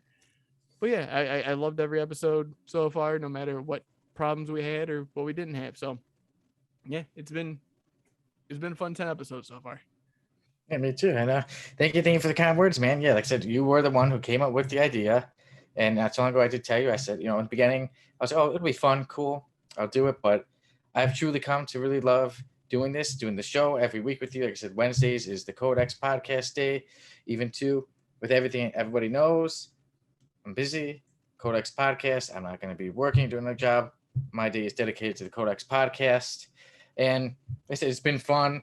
We've learned, obviously, sometimes there's little mistakes. I'll be like, oh, my voice, or it sounded very low or a little bit lagging, but we learn from everything. And like you said, I'm somebody, I like to go forward with a lot of things. And in life, I'll admit, I try things. I fall flat on my face a lot, but I get back up. I try again. I learn. That's with everything. And then, too, I was going over some of the notes I had for each episode, and I didn't realize that for episode 2, when I was coming up with ideas, I had a thing. It was going to be called Old Issue of Ours That Means a Lot to Us. Yeah, and I remember that. Well, I was going to do it, and I was going to have that, and I was going to talk about, I have it in my notes that I was going to talk about what if Strife killed the X-Men. And I didn't do it, and then actually last week happened to be the first time from the vault that I talked about what if Strife killed the X-Men. So I thought that was pretty interesting. I planned it, didn't happen, and then later on it just happened to be from the vault. And then we had some good times. We've made some funny promos along the way before the show. During the show, there was a week where we couldn't do it with some technical difficulties. So the day of, I just had an idea. I'm like, let me just put on this virtual reality set on my head. Let me put on a shirt that says America, and let me get a hatchet and just do a quick promo. That's my favorite promo you've done. Thank you. You're slightly off center, and it's beautiful. It's amazing. Yeah. It's a masterpiece. I swear. Is you got anything else you want to go back to, Sonny, or was that one of them? Well, that, and then let me see, because now it's starting to get all dark. I know there's something I was going to make sure to mention. Oh, but like, we've had fun. Like, all the topics, our topics of the week. And even too, I've even put up some money. Maybe in the future, I'll put up more money when I've had Jamie guest things, and I did have the audience guests. And who knows, maybe Tim, you've joined us now. So now I'm wondering. I know you have a lot of comic knowledge, and you know a lot more about the older comics. Mm-hmm. That's why I brought Tim in, so he could steal your money. I'll be a little nervous now putting up some money about certain $5,000 is looking good right now. Yeah. I could use $5,000, so can't we all? All right, but yeah, like I said, I've had a great time, and I look forward to doing so many more episodes. And I enjoyed our special episode as well, especially when I beat you, Jamie. Yeah, don't worry, it's coming back. September, buddy, right around the corner. Yeah, September's coming up. But I was gonna say, with revisiting, is there so far? I know Tim has watched basically everything we've done so far. Get an idea. Most of it, yep. Most of it. Do you have like a favorite episode, or do you have like a favorite thing that we did besides the promos? Because obviously those are classics, and Sonny is Sonny. So good old SK over there can be himself. Well, the promos were the first things that I watched after you and I and Sonny had talked in the interview that we did for me, and you said that it was good to go for me to be a part of this and do decoding panels. So I went onto YouTube and watched the promos first, and I watched Sonny's, and Sonny's promo had me rolling on the floor. Jamie Wojcik is a loser. Oh my God. I was dying. And I told my brother about this. My brother was a former amateur wrestler, and he lives and breathes wrestling. So I was like, dude, check this out. I said, watch this. And he's like, oh my God, that's amazing. He said, that's classic 80s wrestling right there. I said, now wait a minute, watch the next one. And then we have yours, Jamie, and that's totally different. That's 90s Attitude Era. And you and I had talked about that before when I was giving you my ideas for my wrestling promo. And I had my brother watch that, and he's like, whoa, that's really cool too. He's like, that's 2 different eras. He said, that's awesome. I was like, well, now watch this. And then Sonny with the off center and stuff like that. It was just beautiful. And that gave me the idea to do my promo to put it on there. But like after we had the interview where you guys told me that I was going to be a part of the team and stuff like that, I went back and put an episode on Twitch. I can't remember which one it was. I think it might have been 7 or 6. I can't remember. But that's the one that I started with, and I just let it go in the background. But the thing that I noticed is while I was doing other things, I was paying more attention to the Twitch episode until it got to the point where I sat in my chair and just watched the whole thing and saw what you guys were doing in the chemistry. And I was like, well, man, there's really something here, and then when the new episodes would come out, I would sit there and I'd pop them on at some point during the day and sit there and watch the whole thing. My favorite episode so far is the uncensored episode. That's the one that I like the most. It seems like it's everyone besides what was it, the Born Again. Yeah, but the last week's episode, episode 9, where you were talking about Tim Drake and stuff like that, Jamie, your opinion on that was really awesome to hear, because it went against the norm, but it also stayed in line with how a lot of people feel about particular things like that. And I thought that was really cool because you didn't shy away from how you felt about things, and I thought that was really awesome.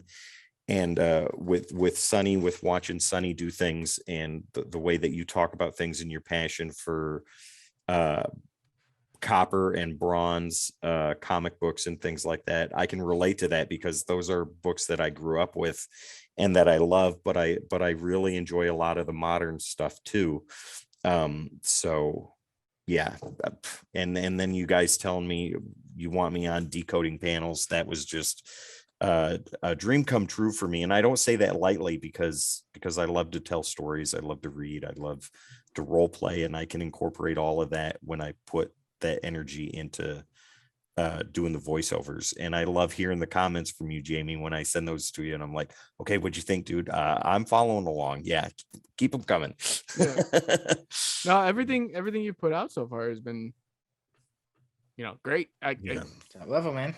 Yeah, like me and Sonny, especially when I'm listening to him, because I got to listen to him like 3 or 4 times in a row, which, kind of most people would be like, I have to hear this guy's voice every single day.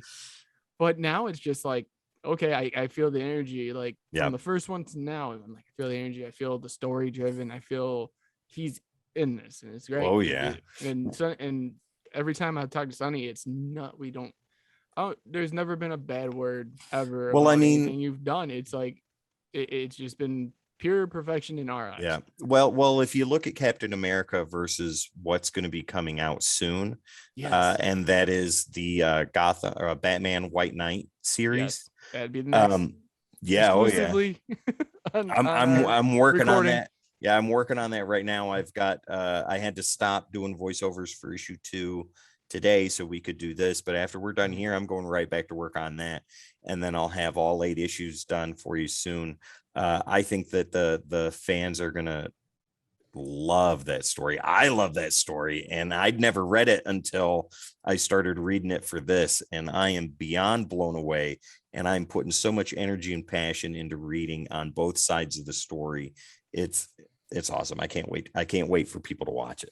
Awesome. Now we were just revisiting the Codex podcast, and now we shall go over our predictions for our future. Now, I'd like to go first. So time has gone by pretty fast, and we're already in episode 10. So I was trying to think about how things would be when we reach episode 25, episode 50, 75, 100. So I do think by 25, I think we'll be certified on Twitch. I think we're going to reach that number, Jamie. I think it's going to take, because I'm trying, how far off are we? I think we need 50 followers, so we need 38 more, and then we need so many X amount of people averaging per view, which is we need like I think 5 people viewing it when we start. Everything else we're caught up on. We got the hours, different days. I feel like we can do it. It's just going to be a push, and I've been working tirelessly doing research, trying to figure out how we can up the stream. So I predict that we will get that. I predict, like I said, we will do many more episodes. I predict quite a few more 10 out of 10s, especially for me, the most for me. I'm predicting, obviously certain things. We will obviously get some more great episodes of Decoding Panels. And when it comes to the Codex podcast, me and Jamie shall continue to argue and bicker back and forth many times, many episodes. The long battle that will continue on. Yes, I will continue to win. Oh my God. And yeah, we will do more. You are the Jared Leto of podcasting, Mason. I disagree with that 100%. Two thumbs down on that comment. Well, Jared Leto, you're the one who put the one thumbs down on one of our YouTube. So there you go. So we found out that one. Yeah, we found the one guy that thumbs down one of our videos. It's not me. It might be that guy in the mirror, but it's not me. Yeah. When we get to 25, I think we'll definitely have more videos with a lot more likes. We're not gonna have many more. When we get to episode 25, we won't have many more dislikes. But when we get to more, like I said, 50, 75, the more popular we get, the more dislikes there's going to be. And I do think we're going to start, let me see, in 50. When we start to get to 50, we'll hit 1,000 mark for at least a certain episode. One episode at least is going to at least hit 1,000 by episode 50. Are you saying 1,000 views then? For at least one episode. Like one episode alone is going to at least nail the 1,000 mark. No, I agree with that one. Yeah. I can see that. Yeah, but yeah. So I'm looking forward to that. The predictions, we will grow. Mm-hmm. And we're going to have a lot more fun. I can guarantee that. Oh yeah, a lot more.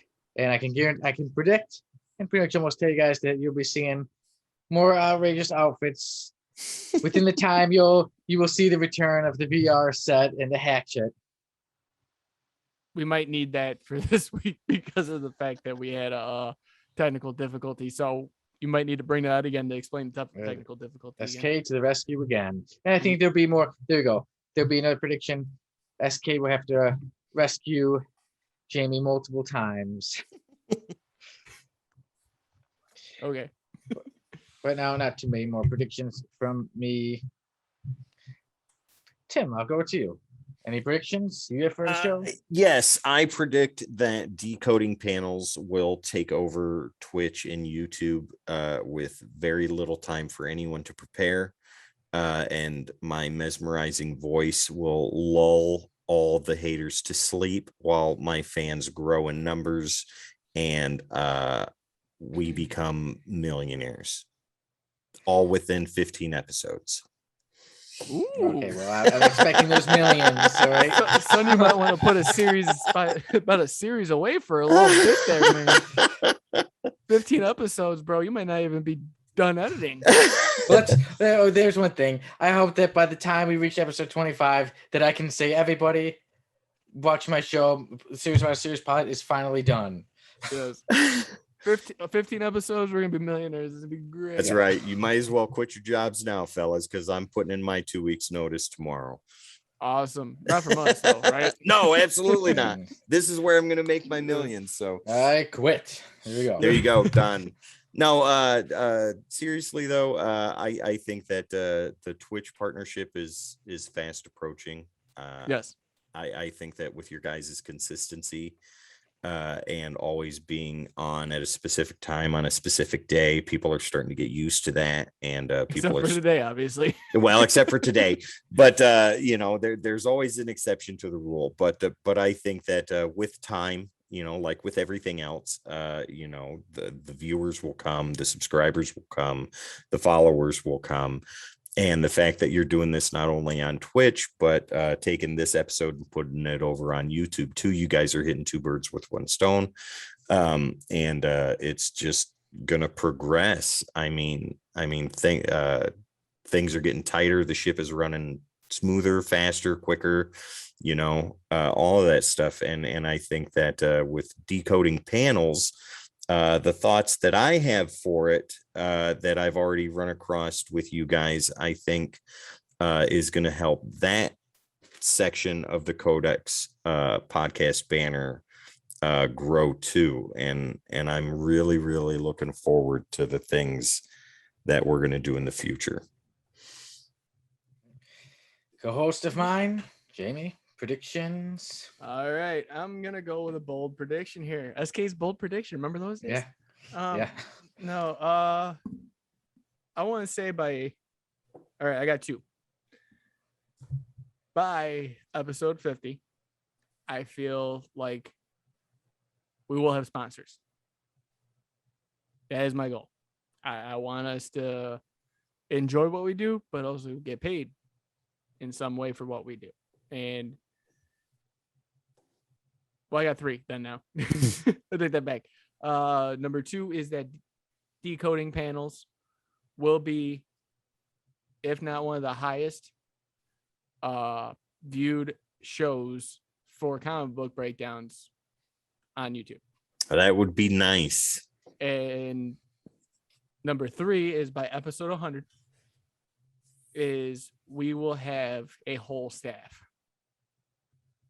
And not only will it be running perfectly, we will have a whole team, a whole Codex fam, as I put it, when we brought Tim on. But I feel like we will have, we will be able to keep up with this whole pond of people that do the same thing that we do. And I feel like we have a better chance than most. So that's my predictions. I'm hoping for it. Hey, I'm not even hoping for it. I guarantee we're going to be at one of those at some point. Nice, yeah, because I could use an assistant. It'd be nice to have an episode. Somebody's massaging me. Okay, Sonny, clean my feet.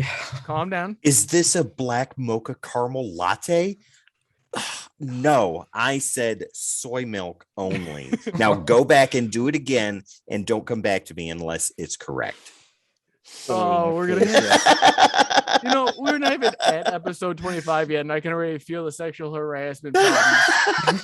We're gonna need lawyers. Okay, by episode 20, we're gonna need lawyers just for Sonny. I'm always gonna behave. One thing people know is I'm a very classy man to work with. Oh, and I said, but the series, the people will know. The series will help us. I guarantee you, the series will help us with our views. The series will be a series about a series.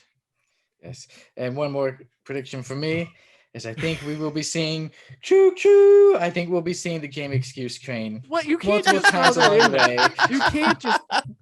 How are you going to be like that? Like, you can't. I forgot to mention it. No, you didn't forget. You were like, you know what I should do right now because Jamie brought up sexual harassment charges against me? Excuse train. That's all you had. It's okay. That's a prediction. That's the part of it. Yeah. All right.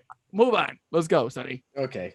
Be a host. So now we move on to our works. And usually we're talking about our works, things we do. Like I said, obviously I talk about a series. Jamie sometimes talks about his comic but today, Tim, let's put the focus on you. Okay. What are some of your works? In addition to doing Decoding Panels, I do something else on Saturdays with a very longtime friend of mine. Her name's Kristen, but on the show that we do together, she goes by Vampy and I go by Val, and that would be Grade E Meat.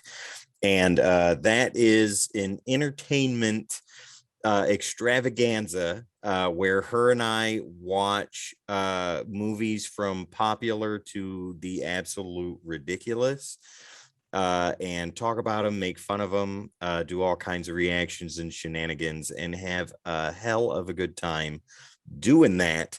And then we also do gameplay episodes with some friends of ours, which we're going to be bringing you guys in to do too.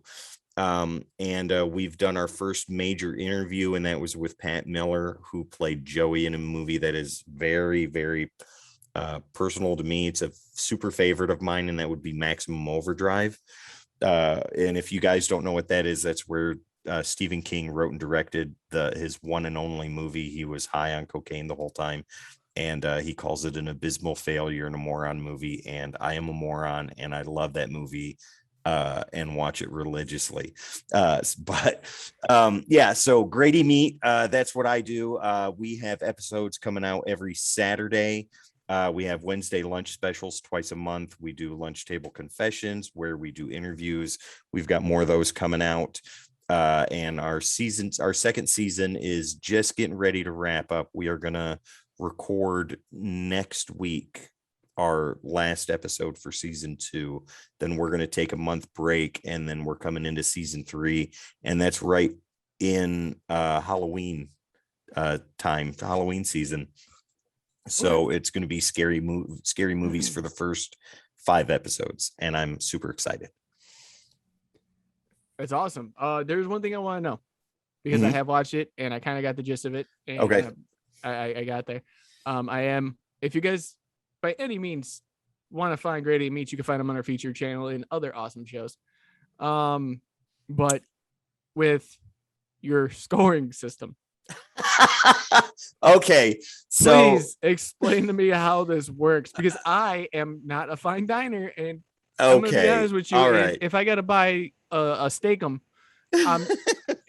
that still tastes good to me. So look at it this way, with the grading system on Grady Meat. The name of the show itself is in the grades. So with the meat scale in the United States, all meat by the USDA is graded on a scale from A to E, and A is like Kobe beef or Wagyu steaks or burgers, or there's this type of poultry that is black from feather to bone, and the meat on the inside is black, but it's like $2,500 a plate. So that's grade A quality. Or it could also be like something that you really, really enjoy meat wise, like the best burger you've ever had or whatever. And then it goes all the way down to E. And as it goes, A, B, C, D, E, E is barely processed, consumable people food that just gets a passing enough grade for us to eat. And that would be like Vienna sausages, potted meat, Spam, the off-brand Spam, or even worse than that, the lunch food that kids eat during lunch and stuff like that. So yeah, the grading system goes based off of that, and that's how we came up with the name. It's something that I had always had stuck in my head when I worked at Taco Bell, and we used to call the Taco Bell beef grade E beef. So that's how in part how the name of the show came to be about. And I think one movie has gone off the scale as the worst hunk of crap that we had ever seen, and that was Battlefield Earth. Yeah. Okay, cool. Like I said, I do. I'm a fan now. I do watch when you guys put out new episodes, just like everybody else should watch Grady Meats when it comes out. Saturday. You got a couple premieres set up scheduled, so I can't wait for those to actually premiere. Absolutely. Yeah. So Tim, I was going to ask you. I know it's hard sometimes when you have like so many episodes or things to pick like favorites. Are there any few episodes that really stand out where you're like, oh, this is one of my favorites? Yes, things like that. As a matter of fact, there are. So how we pick the seasons is episode 1 always starts off with something on YouTube, something that we can watch together from there, because with the fair use copyright laws and things like that, we can broadcast what we're watching, with the exception of one thing that YouTube doesn't like. And I'm not going to say what it is, because YouTube, with the mention of this, will strike a video. So I'll tell you guys off air. Codex podcast? No, absolutely not. So we determine what we're going to watch beforehand. So we'll pick 13 things to watch. First episode is always something on YouTube. First season was Don't Hug Me, I'm Scared. I've never seen that before. Second season was YouTube videos that she purposefully chose to scare the crap out of me. And I hate jump scares and stuff like that. So like half the videos in that whole segment were jump scares, and I was traumatized for the rest of my life. We each are allowed one veto for chosen movies. I'm sorry. I'm laughing so hard right now because I just thought of something, and I shouldn't be. But Sonny, the babies. Oh yeah, when we used to, Uh-oh. Yeah, I'll let somebody tell the story real fast. I'm sorry, I didn't mean to cut you Oh, off. that's okay. That's all right. I'm very curious now. Just do it real fast. I mean, okay. So one time we're all hanging out, me, Jamie, our friend Keith, who we had as a special guest before, and a couple other buddies, and everybody's buddies hanging out. And who's the first person to fall asleep? Jamie. Fell asleep around 9 p.m., something like that. So what happens when you're a bunch of guys hanging out and one person's asleep? You got to mess with the person who fell asleep first. That's very true. So Keith's mother used to babysit kids, and sometimes the kids, they had like the dolls left at the house. So Keith, his father, Big Keith, is in a band. He played a lot of music, and he had like cords and things like that, a lot of wires. So Keith wraps the wires around some of the baby dolls' heads. We play Charles Manson music on backwards, and as Jamie's sleeping, he's hanging the babies over Jamie's head, and we're making loud noises. Lord. So Jamie wakes up and he just sees hanging babies above his head. And he's forever traumatized. Oh wow. Dude, I can only imagine. I can't look at another like doll. Like every time I see one, it creeps me out so bad. So that's why I was going. That's why I started laughing so hard. Right. As you said those jump scares, and I'm traumatized. My mind went, oh, babies, and then like so you just tell the story. I hate jump scares. I think they are a lazy form of storytelling, and they should never ever be used anywhere. And I'm looking at you, Paranormal Activity. I hate them with a passion, but I'll watch movies with them in there, and people like to not tell me they're in there, and then I jump and scream like my 11-year-old daughter, and then people are like, God, it's not that bad, Tim. Well, actually it is. But the season coming up, we're doing something a little different. So normally we would pick 13 things to watch. This season, we're gonna keep our picks a secret, and still allowed to have the one veto each, and we each are allowed one no veto movie, but it can't be something like a Serbian film or something horrible, something like that. No, it has to be within the realm of good taste, or at least as close to good taste as we can get. But Sonny, you were asking me like favorite episodes. The Maximum Overdrive episode is one of my favorites. The Megaforce episode where we watched Megaforce, I'd never seen that before. That is a dumpster fire of a movie, but I had such a good time watching it. And even though it got a low grade from me movie wise, it's one of my favorite movies that I've watched in the past year. Season 2 favorites are the gameplay episodes that we've done. I do gameplay. I played Magic the Gathering with a couple of friends of mine, guys I've known for over 10 years. And then we've got the third episode in a 3-part series for playing Jackbox with them, and that was a riot for 2 hours. And yeah, so those are my favorites right now. That's good. So like I said, you can check Tim Morse's Grady Meets on YouTube. And the channel is Grady Meets. Yeah, absolutely. You can find Grady Meet on YouTube. All you have to do is type in Grade E Meet. You can do it all as one word or as each separate word. And we're the only thing that comes up on the search results is the top search. And then after that, it's the United States Department of Agriculture. So yeah, and then like I said, then a new season of Grady Meet coming up soon. You said October, right? Yeah, October. First week of October will be the start of season 3. All right, awesome. There you go. You can start season 3, and then a week later you can watch Venom. There you go. Yeah. All right. And then as for me with our works, so as you know, I'm a writer. I write a lot of stories. Yep, still working on a series of our series. But for writing wise, I do have a story on Wattpad. My username is Sono the Writer, and one of my stories is called Crimes. And I'm announcing that the next story I will release is Crimes 2, An Old Problem, which will be coming out in a couple months. I'll start posting each chapter, and I'll be posting one chapter a week until the story is finished. And that will be on Wattpad, where you can find all my stories at Sono the Writer. There's that. Jamie, any updates? Yeah. So I have a first issue. I was waiting. First issue. Is it made? It's done.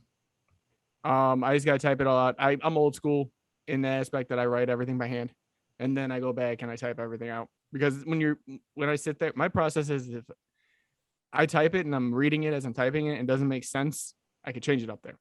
So my notebook is my rough draft every time, and then my final is the computer. So everything's gonna be transferred to Microsoft here shortly, and then I'll be posting it up when we do. Well, let's say I'll have the full thing by the end of September to put up on. I don't know what I'm gonna put it on, but I'll probably just post it and be like, "Hey guys, look, I did it." Nice. But yeah, it's done. It's just I just gotta type it out, and that takes time because now I gotta figure out everything else that went wrong today. Yeah. So when you say you got it all written out, you have like the story written out, or I have the story. I have the complete first issue. Okay. You have an artist? I did the concepts. I did everything. Now I got the full story. So. Do you have an artist for your comic book? No, not yet. I wish, but right now I like where it's at, and if someone wants to try and help, that's fine. Do you know like the artistic style that you want to have visually? No. Okay. No. That's one thing that the story is great. It's just now the vision I got to put into it. Mm-hmm. Like I got every angle I want, every character I want, the description of the characters, everything, but it's just how I want to go forth visually moving forward is a different breed of its own. Yeah. Got a name to share, or want to save it for another time? I'll save it. All right, then we will save it. So there you go. How it works. And now we move on to another special segment this episode, and that is toys. So, as you know, a lot of we talk about comic books in the show, and there are so many awesome comics. There's so many awesome toys made of comic characters, and this and that, and many people who collect comics happen to collect toys as well. So I said, let's do a special since it is our 10th episode. Let's talk about some of our toys that meant a lot to us. So the toys that made us. Yeah, the toys that made us. Tim, you're a special guest, and I thought I would have you be the first person to go. You'll have to give me a pause for 2 seconds so I can walk over there and grab them. Give me 1 second. All right. I'll edit all this. Don't worry. All good. Well, we're almost done, so that's a plus. Yeah. I didn't mean to take it this long. I'm like I said, as soon as I get off this, I'm resetting my whole computer and then everything's on that external hard drive, so we didn't lose anything, so that's a good thing. Oh yes, that's good.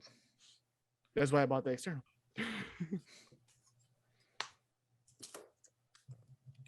Okay. All right. Sorry about that. No problem. Tim is back and ready to show us some of the toys he has.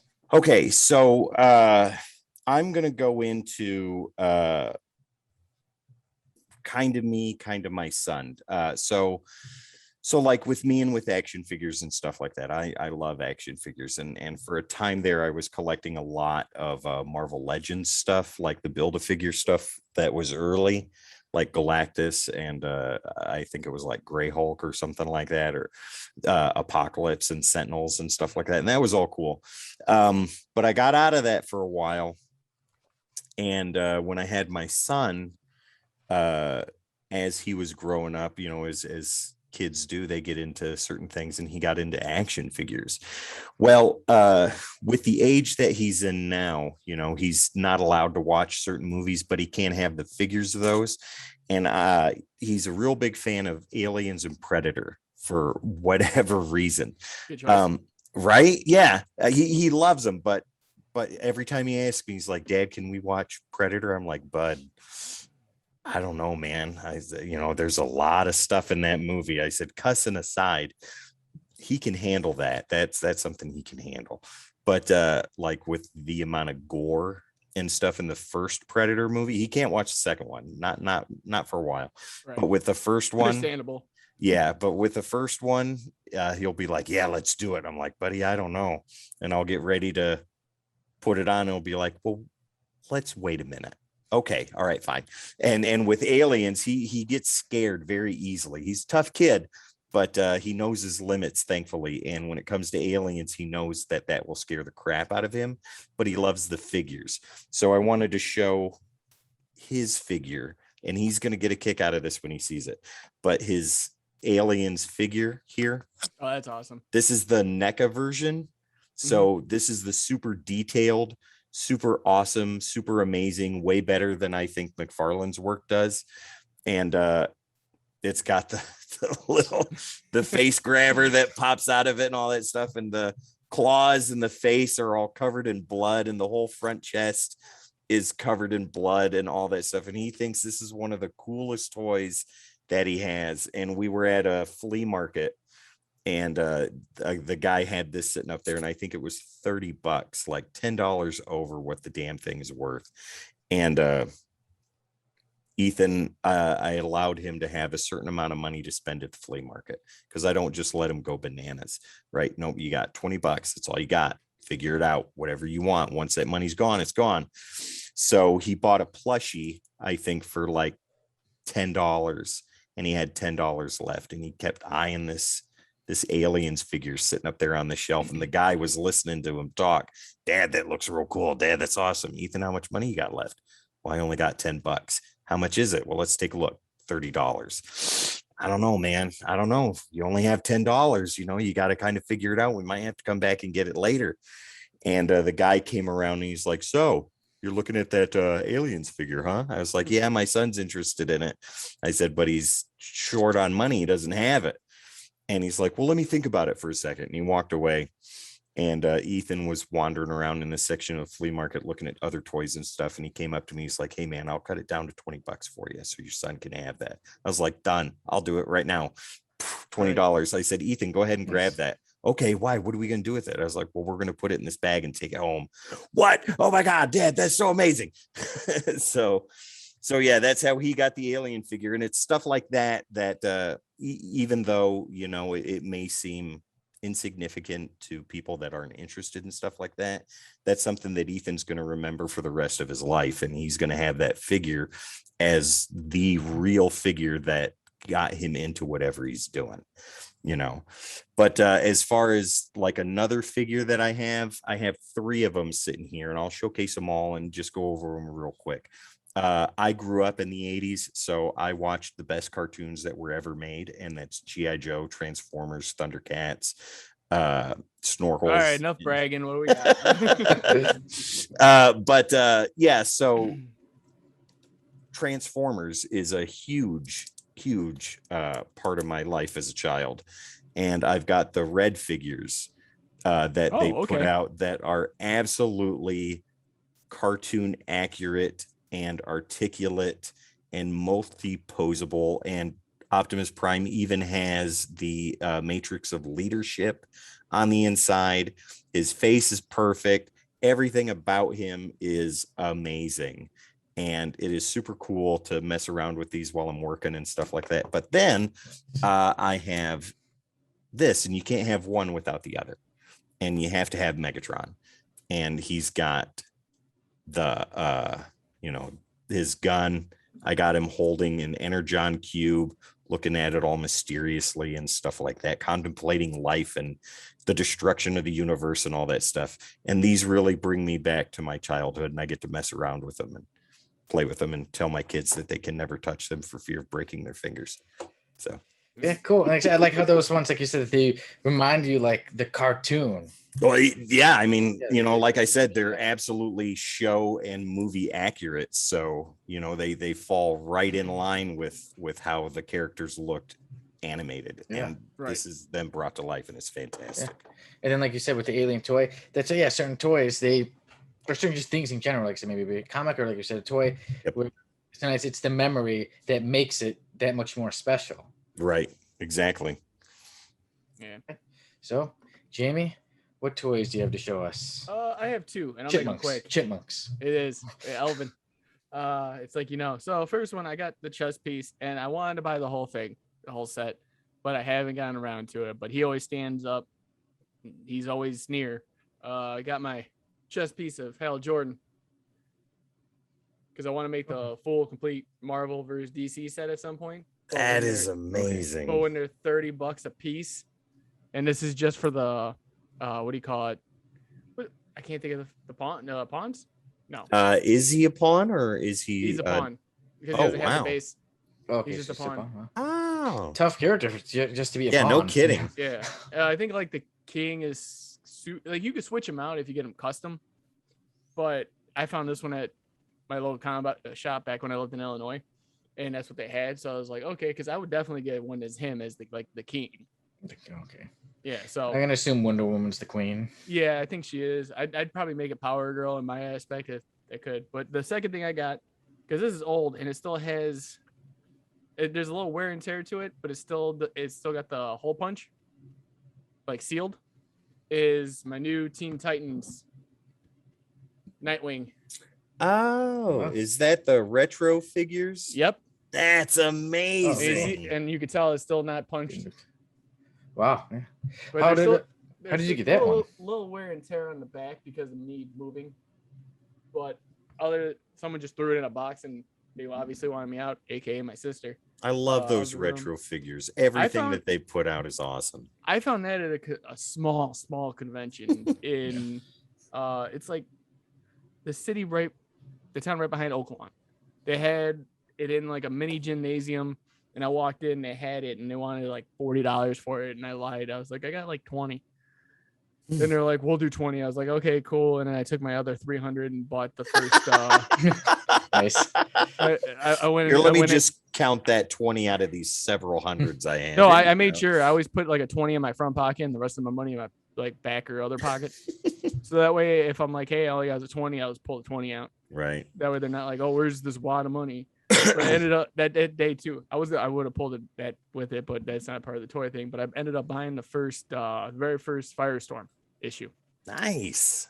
So got that too that day. But yeah, those are my two pride and joys right now. I got a couple more, but they're too big to build right here.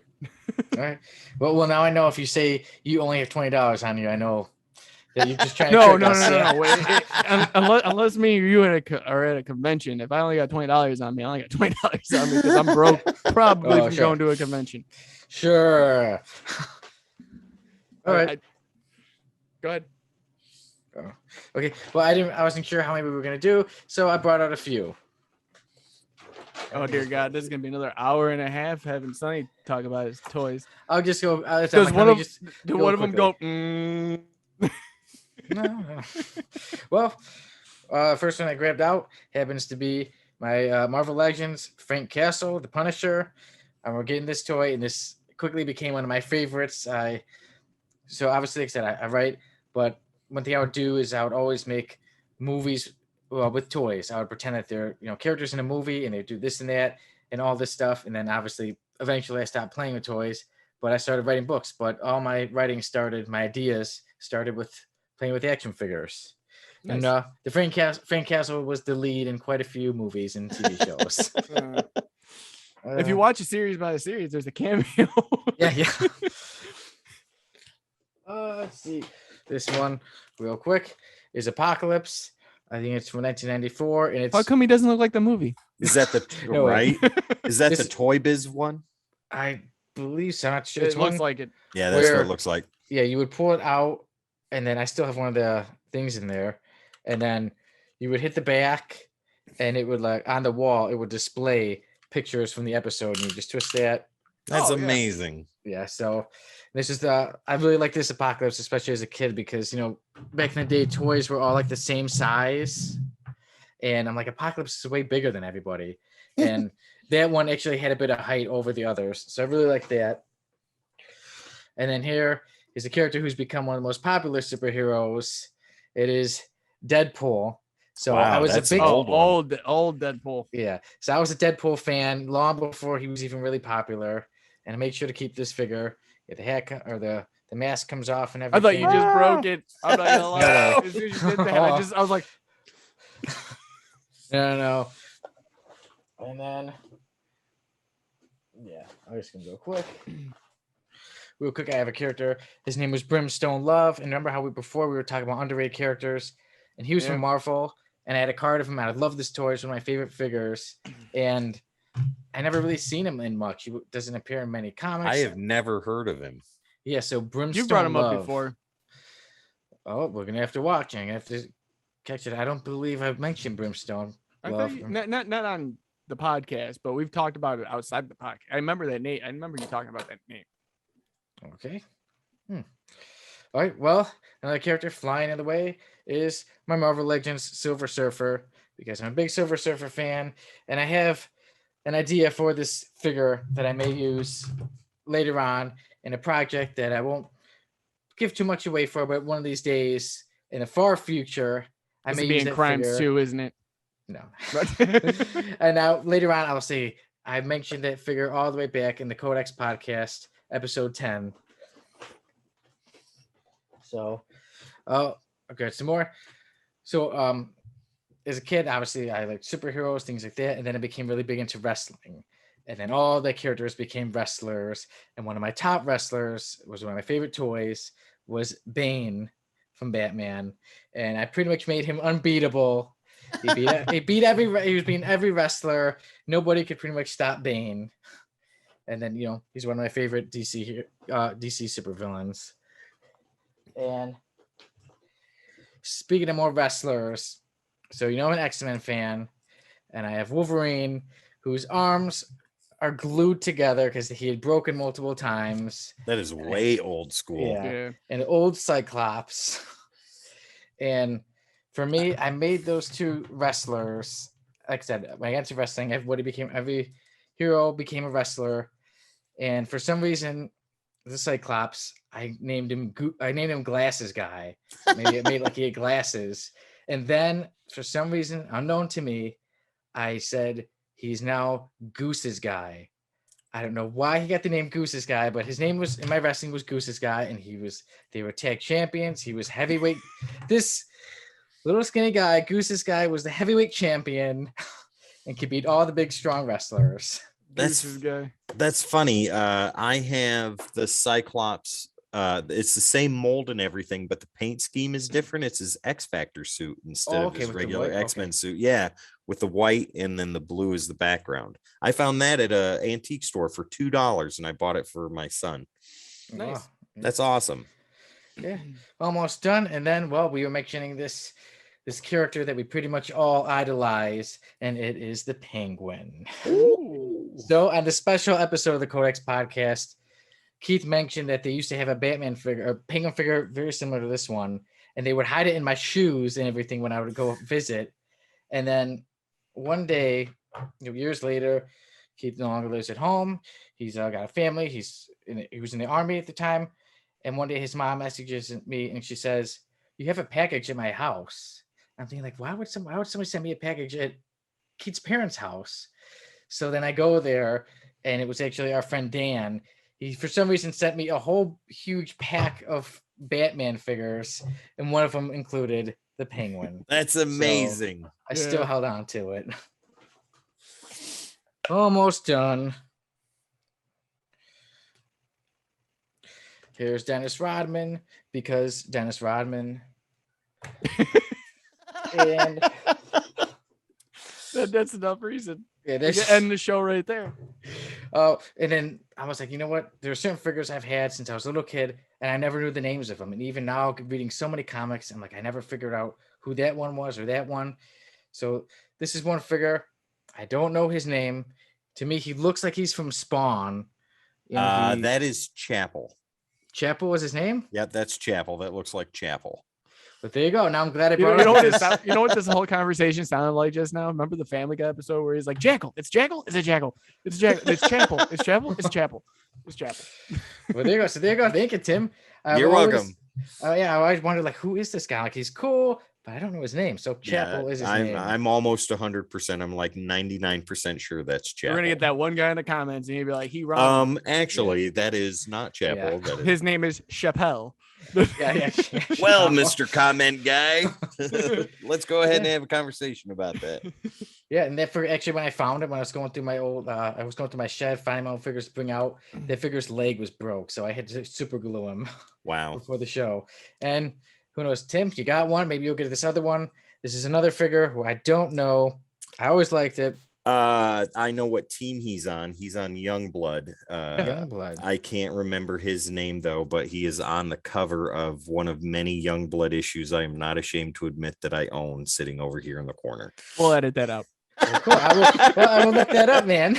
Yeah, he's a Rob Liefeld character. Yeah, he's that. How many pockets does he have? And does he have feet? Yeah. He's got feet. He's got like I said, are they tiny feet? Yes, they are tiny feet. Look at yeah. that. Yeah, for his big legs and muscles and all that. Exactly. Yep. See, that's how you know it's Liefeld confirmed.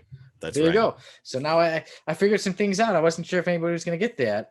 So like I said, I knew that. I knew that was from Youngbloods too. I just didn't. Yeah. I just don't know the name. Yeah, sure. All right. Thank you for coming and watching the Codex podcast this week, guys. Okay, and one more prediction. A lot of times when I come up with ideas, Jamie's gonna say, "Yep, I was thinking of that. Yep, I was gonna say that." Many more times in the show. I don't want to be on this podcast anymore. Tim, you can have my spot. I'll just do all that. Ladies and gentlemen, Jamie is having technical difficulties right now. I will be a temporary co-host until he seems to get those issues fixed. More like mental health issues. He's in a psych ward right now going, hey, and I thought of this, and I thought of that. Yeah. Jamie, you did not invent water. I thought of that. The wall. They got to it first. That's the only reason that it's out there right now. They got to it before I could. I was going to answer that. See, there you go. All right, guys. Well, I'm glad we did the toys. And now we move on to something that gets a little more romantic. I knew you were going to say that. Yeah. Should I turn the lighting down in my... Oh, yes. Get the candles out. Light a candle. I thought I came up with this idea, but I mean, I'm guessing Jamie probably thought of it before me, but just didn't say it. I was going to say... What was that? I'm sorry. I don't listen to Sonny anymore. Tim is now the middleman. Tim, what did he say? Sonny said that he got this idea. Well, you tell him. Sonny, Jamie's going to tell me something to tell you in just a second. Hang on a second. Go ahead. Just ignore him like I do. Jamie, Sonny like my phone calls, Sonny. Jamie, Sonny told me to ignore you. So yeah, I know. Don't worry, he's ignoring me just like he ignores my phone calls. Perfectly okay. I'd be like, Sonny, I got an idea. I'm not answering, and then he'll text me at like 2 a.m. Sorry, man, birthday. Sonny is busy right now. Wait a minute, Sonny, you're texting that to me. If you would like to leave a message. And you spelled Sonny wrong. That auto correct. My name is not Sony, it's Sonny. It's Sonny, Sunny. Oh, there's nothing bright about you. Well, but one thing that is pretty nice about me is that I like romance. So we're going to talk about romance in the comic book world. And first, before we get into our topic of the week, I said let's mention it. That's ourselves as comic book collectors, lovers of comic books. So let's talk about some of our experiences when it comes to, romance in the comic world. So I'll start us out. So for me, obviously, like I said before, obviously I'm younger. I'm a kid. I love comic books. You're not really a kid thinking about dating, right? So then later on, your teenage years, it didn't really have anything to do with comics, but I was shy around women. When I was a kid, I was a teenager, shy around more teenage girls, right? Then as I become an adult, then I, eventually become more experienced, and I learned the ways of women. And before I became the king of comic books, one could say I was the king of sleaze. Ooh. So I had been around the block a time or two, and I do remember there being times when I would read comics every day still, and then sometimes at night I would go out and have, midnight dates and things like that. But I remember I thought to myself, I wonder how many other people are reading comic books every day. I think I would surprise a lot of people because, there's always the stereotypes around people who collect comics. And I would say, I think I break those stereotypes because I read comics every day and I'm doing this and that. And I'm being a sleaze at night. But those days have passed. And now, I'm happy, I'm in love, and not so long ago I celebrated my 5th anniversary.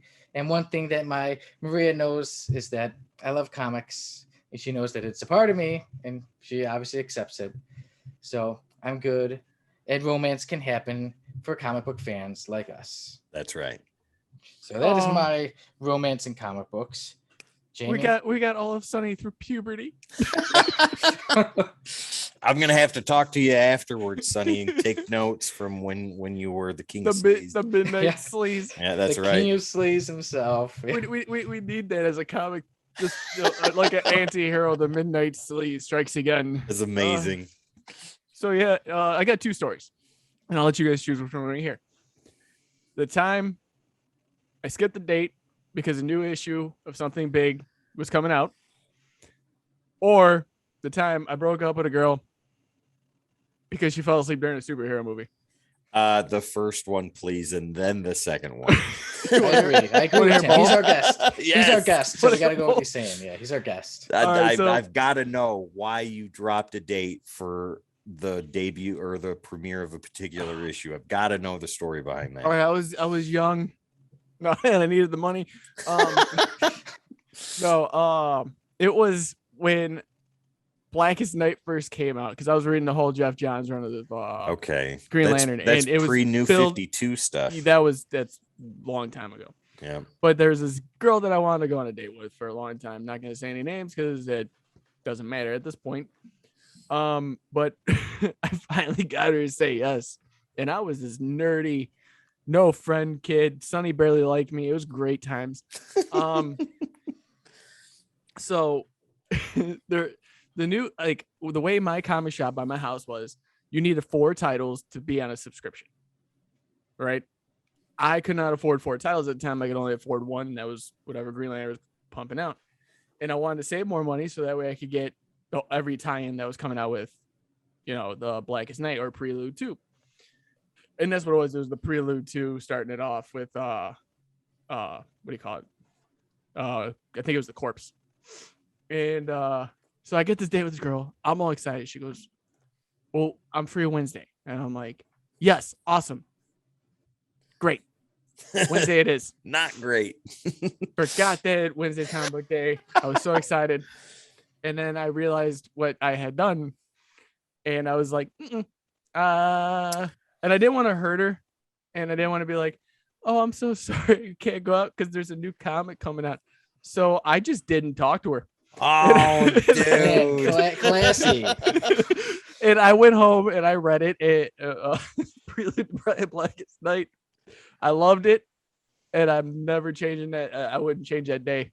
Because I'm just thinking, like, if I wasn't, because the next day they were out. Yeah. If I wasn't there at that time, then this could never have happened. We would not be sitting here right now talking about it if I did not ditch that day. Think about it. That's very true. That's very true. Okay, second time in life, all the what ifs, right? Yeah, second time what was if number 24? Yeah, right. The second thing was there was a girl, and this is when Green Lantern came out. The Ryan Reynolds movie? Yeah. Oh my god. Okay. She wanted to go see it, and I was like, cool. And I was trying not to show my nerd at this point. And I was like, "Oh, Green Lantern? Yeah, I don't know who that is." It's whatever. Yeah, I'm the biggest fan I could think of. And I was like, yeah. You know what? That kind of sounds all right. And let's go. So we go, and I'm sitting there like a little kid in the theater, just with popcorn in my shit, like my little drink, and I'm sharing it with her.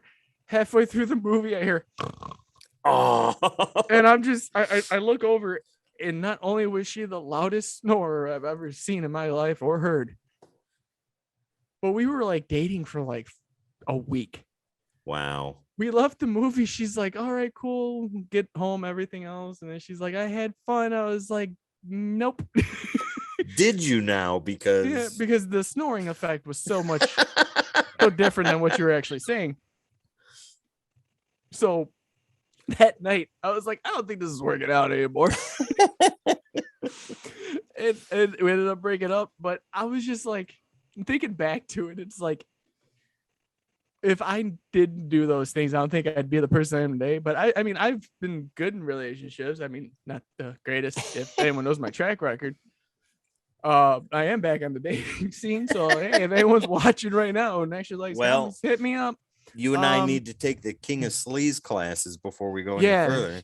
I mean, dear God, Sonny, if there's a notebook somewhere, I know you like notes. Send it as a PDF, would you? New hour works. I will be doing seminars. So, So those are mine. I haven't done anything like that. I was young when that happened because I was in a relationship for a long time after that. But yeah, those are my 2 stories. There's more. I just don't want to talk about those. As far as me goes, comic books have always been a big part of me growing up and into my late teens and into my 20s before I got married and then subsequently divorced. But before I met my future ex-wife, I was in a band called Half of Something. I still do stuff with them now. But we were in our heyday at that point. We were playing a lot of shows in the town that I lived in, Knoxville, Tennessee. And we were kind of a big deal. And it was awesome. And we played at this one bar. And I ended up talking to one of the waitresses that worked there. And she had this wedding ring on her finger. And as soon as I saw that, I was like, oh, you're married. I said, we're not going to be talking anymore. And she's like, oh, no, I just put this on here so none of the sleaze bags that come up here and buy drinks bother me. But you're cool. So I'm not married. I was like, are you really not married? Or are you just saying that? She's like, no, I'm not married at all. I just put it on there. Cloak, yeah. I just put it on there. And when they start talking, I show them the ring and then they leave. But you're cool. So here's my number. I was like, awesome. That's great. Cool. And we finished our show, went home. It was the next day. I think I was living with my sister at the time. Her and I had an apartment together. She was dating her, who is now her husband. And I was out on the balcony going through comic books. I was moving stuff around, changing bags and boards, whatever the case may be. I was organizing my comic book collection, and I called that girl and we started talking and stuff. And it was going okay for a little while. And then she's like, what are you doing right now? I hear a lot of noise. I was like, oh, I'm just organizing my comic books right now. She goes, comic books? I said, yeah, comic books. She goes, aren't those for babies? I said, what? She said, yeah, that's kid stuff. So anyways, let's go ahead and talk about this. I was like, no, I gotta go. I said that's not cool.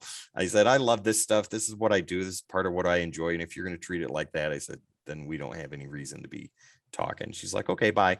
She hung up the phone. Well, all right. That's the end of that. All right. You trumped my stories real quick there. Dude. No, not at all.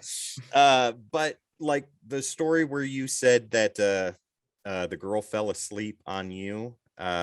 This isn't comic related, but it's geek culture related. I was the girl in that story, but I took a girl out and I passed out watching a movie.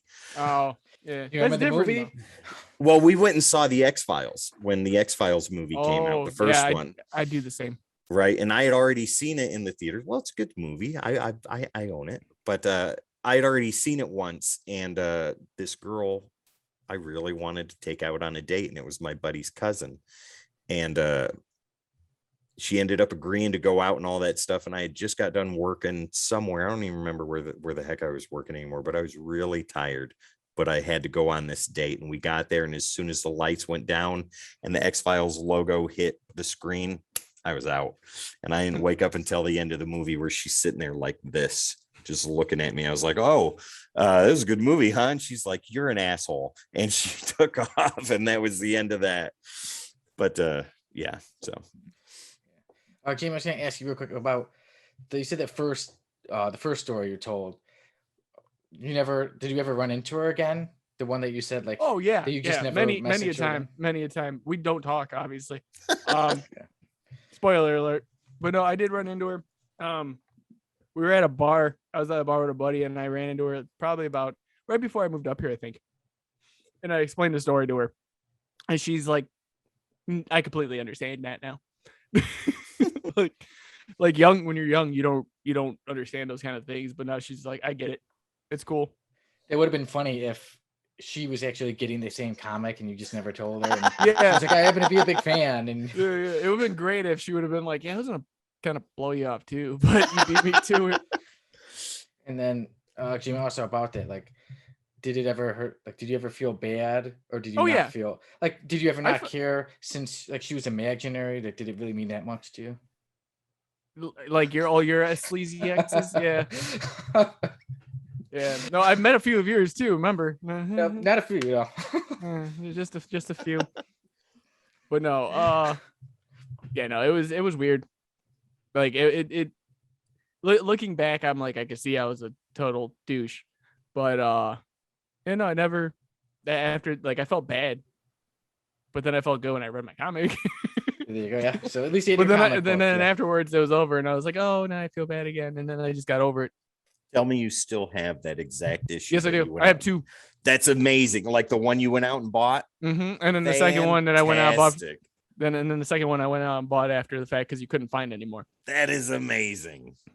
But it always brings a little stigma to my personality when I have to think about that.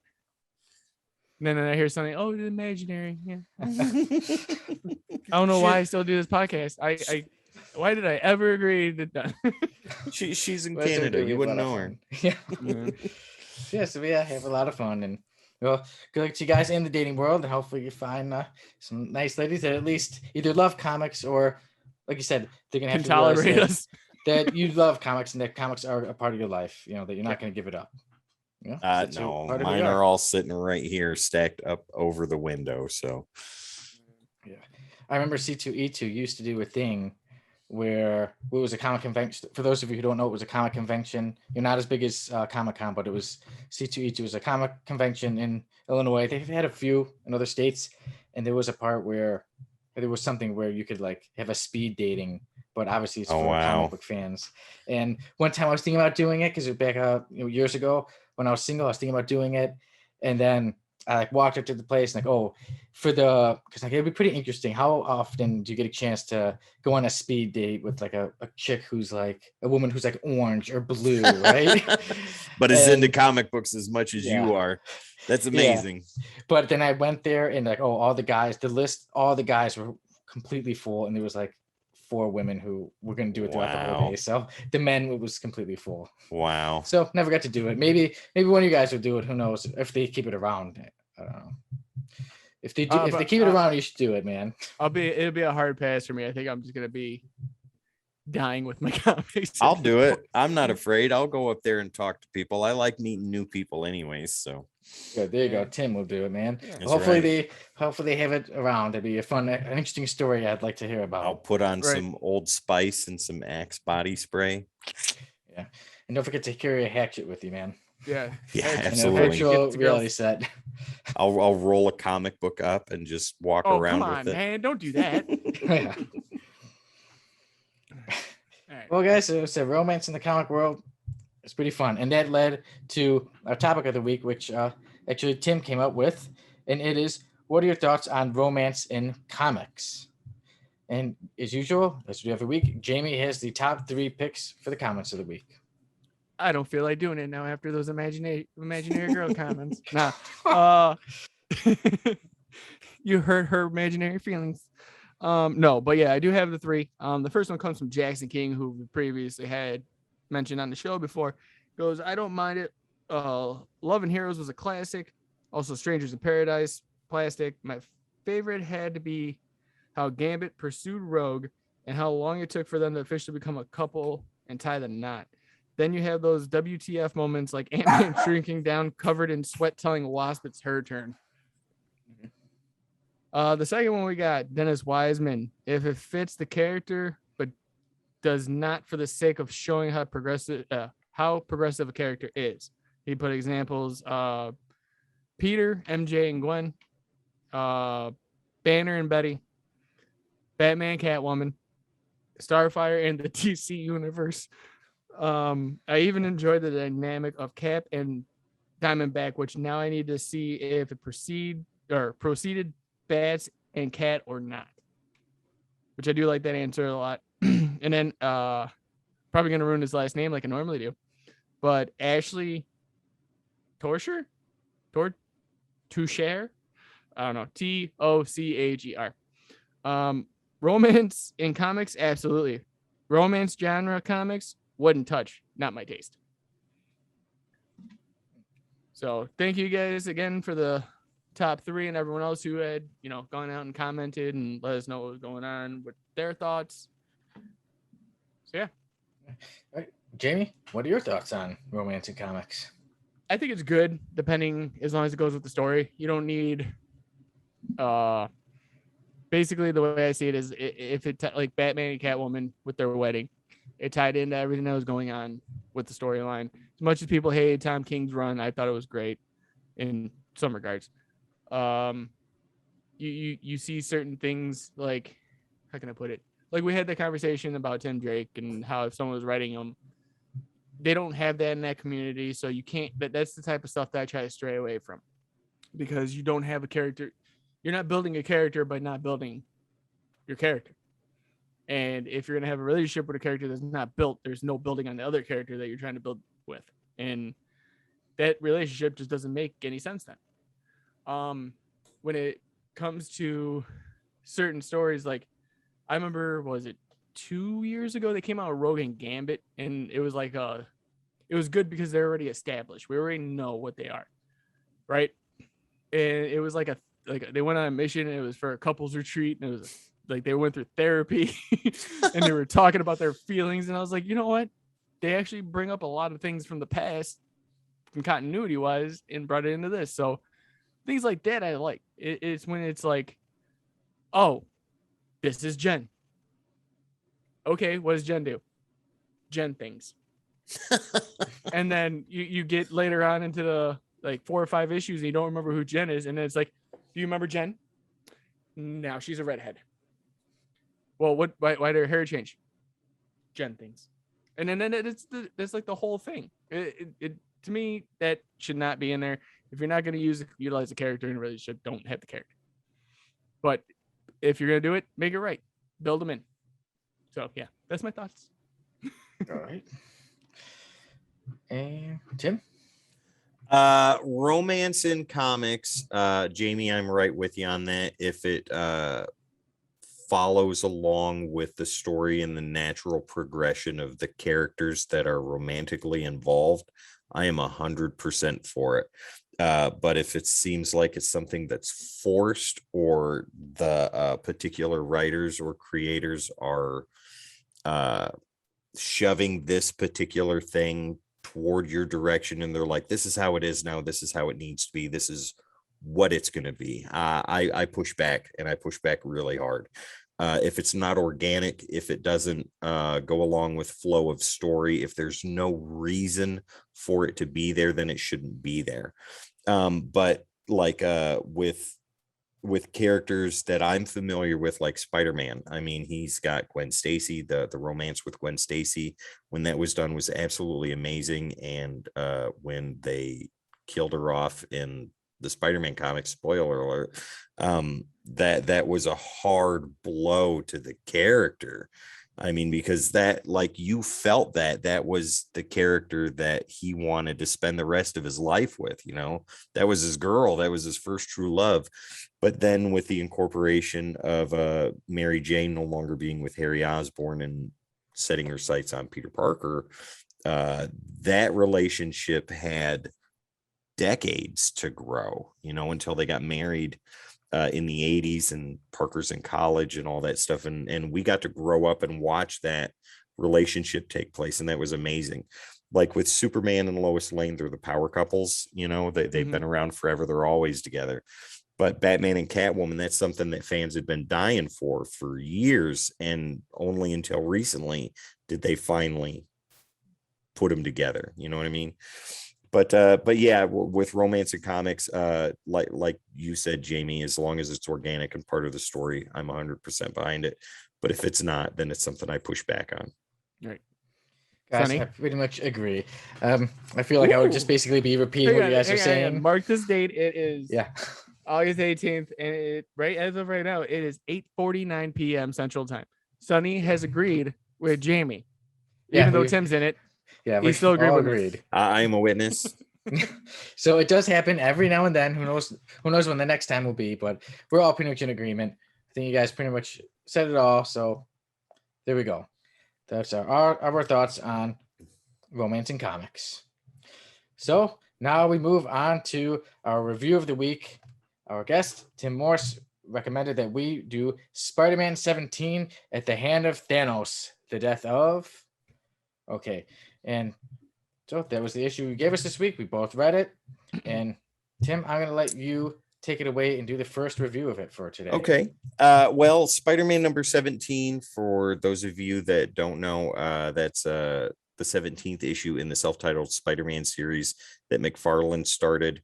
And the issue before issue 16 was the last issue that McFarlane did before he went over to Image. Now, Eric Larson hadn't left at this point or hadn't committed to leaving, but Marvel was scrambling and they didn't know what to do. So they pulled in a writer and an artist, letter inker, and stuff like that to do this single one-shot issue. And it's not even an official tie-in with the Infinity Gauntlet story that was going on at the time, but it's such a powerful issue that this is one of my favorite singular Spider-Man issues.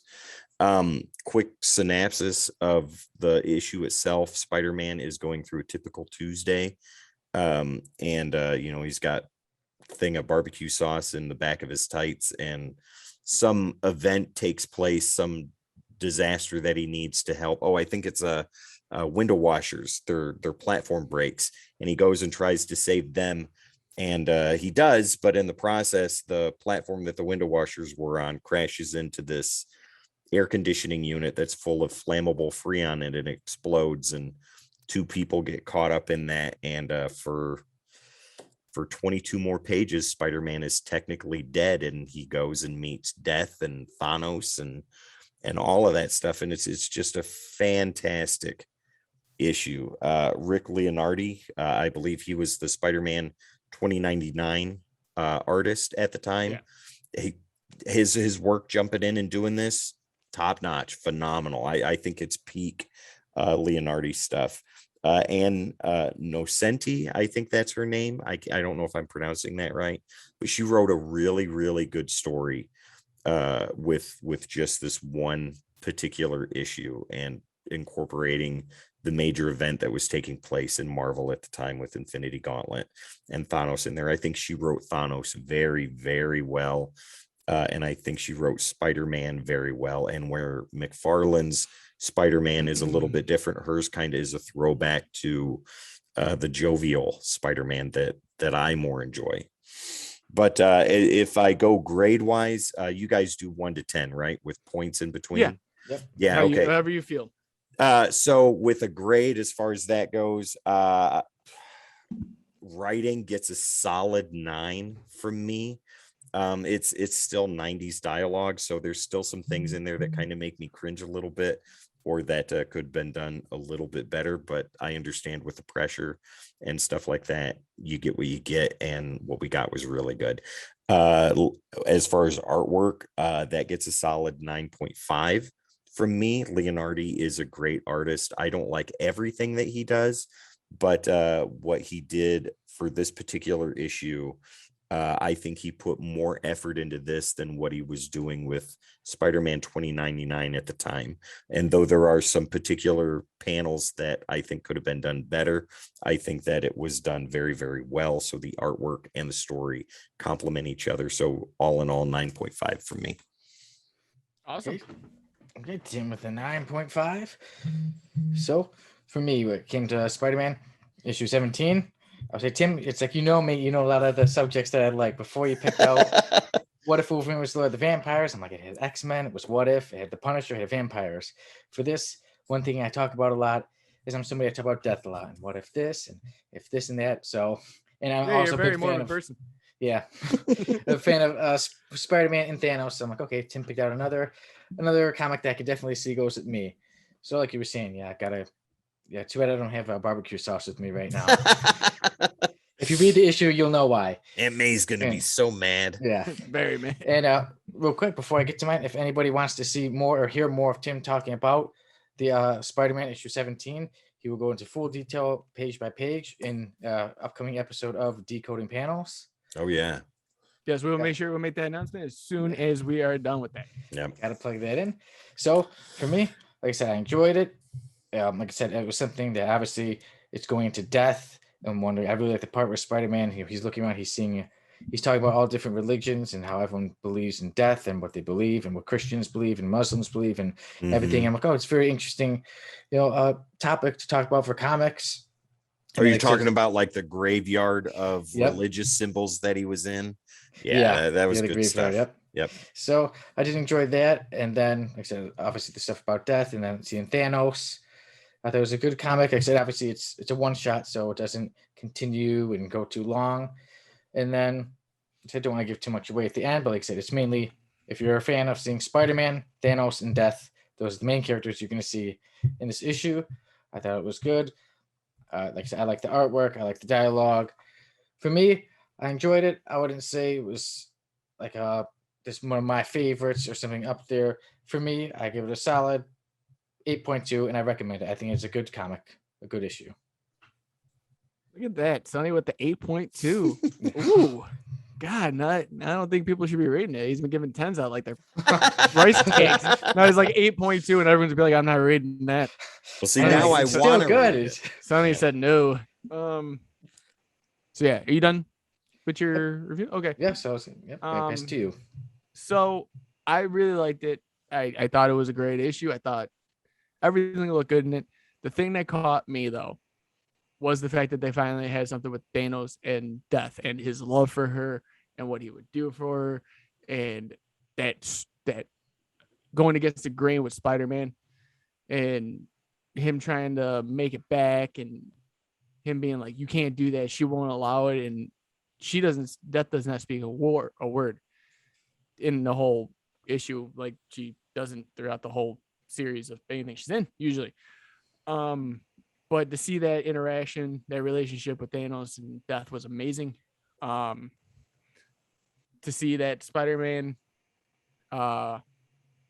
just what he went through to, from the beginning, trying to save the people. They showed the flashback of what happened, which I'm not going to give away. You'll find it on Decoding Panels here very shortly. But the aftermath of the explosion and what happened, for him to get back and do what he does is amazing. And I'm going to be the first one to probably be made fun of here, but I'm going to be a Sonny today, and I'm going to give this one a 10. I thought this was a great story for a one-off. It had every element. Like we covered, what was it? I gave What If a 10, didn't I? Yeah, I did. Yeah. And that was last week. Yeah, so look at that. Things are changing. Look at that. This week you would think I was you and you were me. Yeah. For what is in the pages from cover to back it's cover, just astonishing. It's amazing. It's spectacular. I like that. I like that. But no, it definitely is. And me giving a 10 based on anything is hard for me to do, but the stuff we're throwing at each other right now is just like, it's hard. And Sonny, I feel bad for your viewers. Team Sonny's really dragging. But yeah, no, it was good. I thought it was definitely 10 worthy. I definitely, for someone who wants to start with just to see what Spider-Man's like, check that issue out. Anyone that wants to know what Thanos and Death are like, check that issue out. Anyone who wants to see that, what Peter Parker will do and what lengths he'll go to get back to save people, check that issue out. That's better than. If you want to know about hot sauce, check that issue out. That right there is better than any review I could have ever given for it. That episode of Decoding Panels is going to happen. Just listen to what Jamie had to say, ladies and gentlemen. That's all you need right there. But no, it just like, if you wanted, for anybody that's seen Endgame or Infinity War, if you want to know the real Thanos, you check that issue out. Mm-hmm. Just check it out, and then you can make your judgment from there. But 10 for me. I'm sorry that everyone's probably waiting for me to bomb it. I still hold steady on that Punisher one though. Circle of Blood was still 6.5 for me.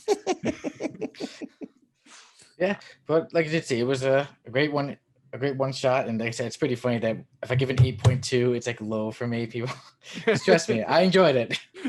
Your average right now is like a high 9.9. That's amazing. But one part I did want to say that I really did like, and I'm gonna screenshot it so that I can read it. Was part obviously Spider-Man is thinking about death, and he says, but no one does. They stay stuck in the bad juice, like sadness, or like Peter, stuck in worry and guilt. Like he's got a big burden on his back.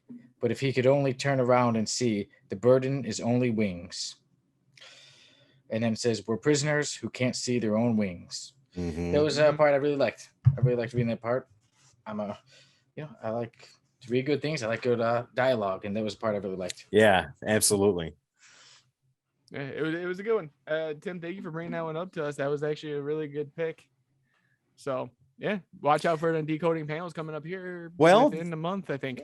That was better than my initial pick, which got turned down, which was Marvel Season 1 down. We didn't have enough time. Yeah, we needed a little more time for that. They told me, they're like, Tim, no, we can't do that. Absolutely Tim, not. we can't read 35 issues in 3 days. What are you trying to do? It's not 35 issues. 33 now. Oh, yeah, I'm sorry. 34. I apologize. Oh, so all of a sudden, Sonny knew. No, I'll get you guys to read Marvel Season 1 Iron Man eventually. Okay. That if you like the Spider-Man story, this has nothing to do with Spider-Man. It has to do with Iron Man. No, it's gonna get a 3 now. The lowest grade I've ever given. He get 2.3. Wow. Why? Because it's him. All right, but guys, it's been a good long one. We're past 9 o'clock. Yes, we are. This might be our longest one, or one of our longest episodes. But hey, it was our milestone. When it's edited. Yeah, it was our milestone 10th episode. Tim, we're glad to have you on. We're glad to have you as a part of the team and doing Decoding Panels. I have had a blast, guys. The past couple of hours has been absolutely awesome, and I'm really glad to finally have had a couple hours to sit down and talk to both of you together instead of doing it piece by piece, or just me and Jamie, or just me and you, Sonny, or anything like that. This has been really cool, and I cannot wait when you guys have me come on again. Oh yeah, we look forward to it. And Jamie, as again, I will see you next week. We're going back and forth as we always do. Yes, we do, and we will have everything back up and running by next week. I promise you guys. I'm going to start as soon as we get off this episode. But as always, please remember to share, like, comment, and subscribe. Hit that notification bell too on YouTube so you can't miss any content that we're putting out, especially this episode, which you're going to find primarily on YouTube because we could not stream this week. And as always, thank you guys. Tim, it was a pleasure to have you. I know we've had multiple talks throughout the whole time, but I can't wait to be on Grady Meets along with Sonny if he can find time. Yep. Oh yeah, that's happening, guys. That's happening. You're coming on Grady Meet for a future episode. That's going to happen. That is fine by us. And to everyone out there, thank you again for the viewership, and see you guys next week. Thank you guys. Goodbye. See you next week.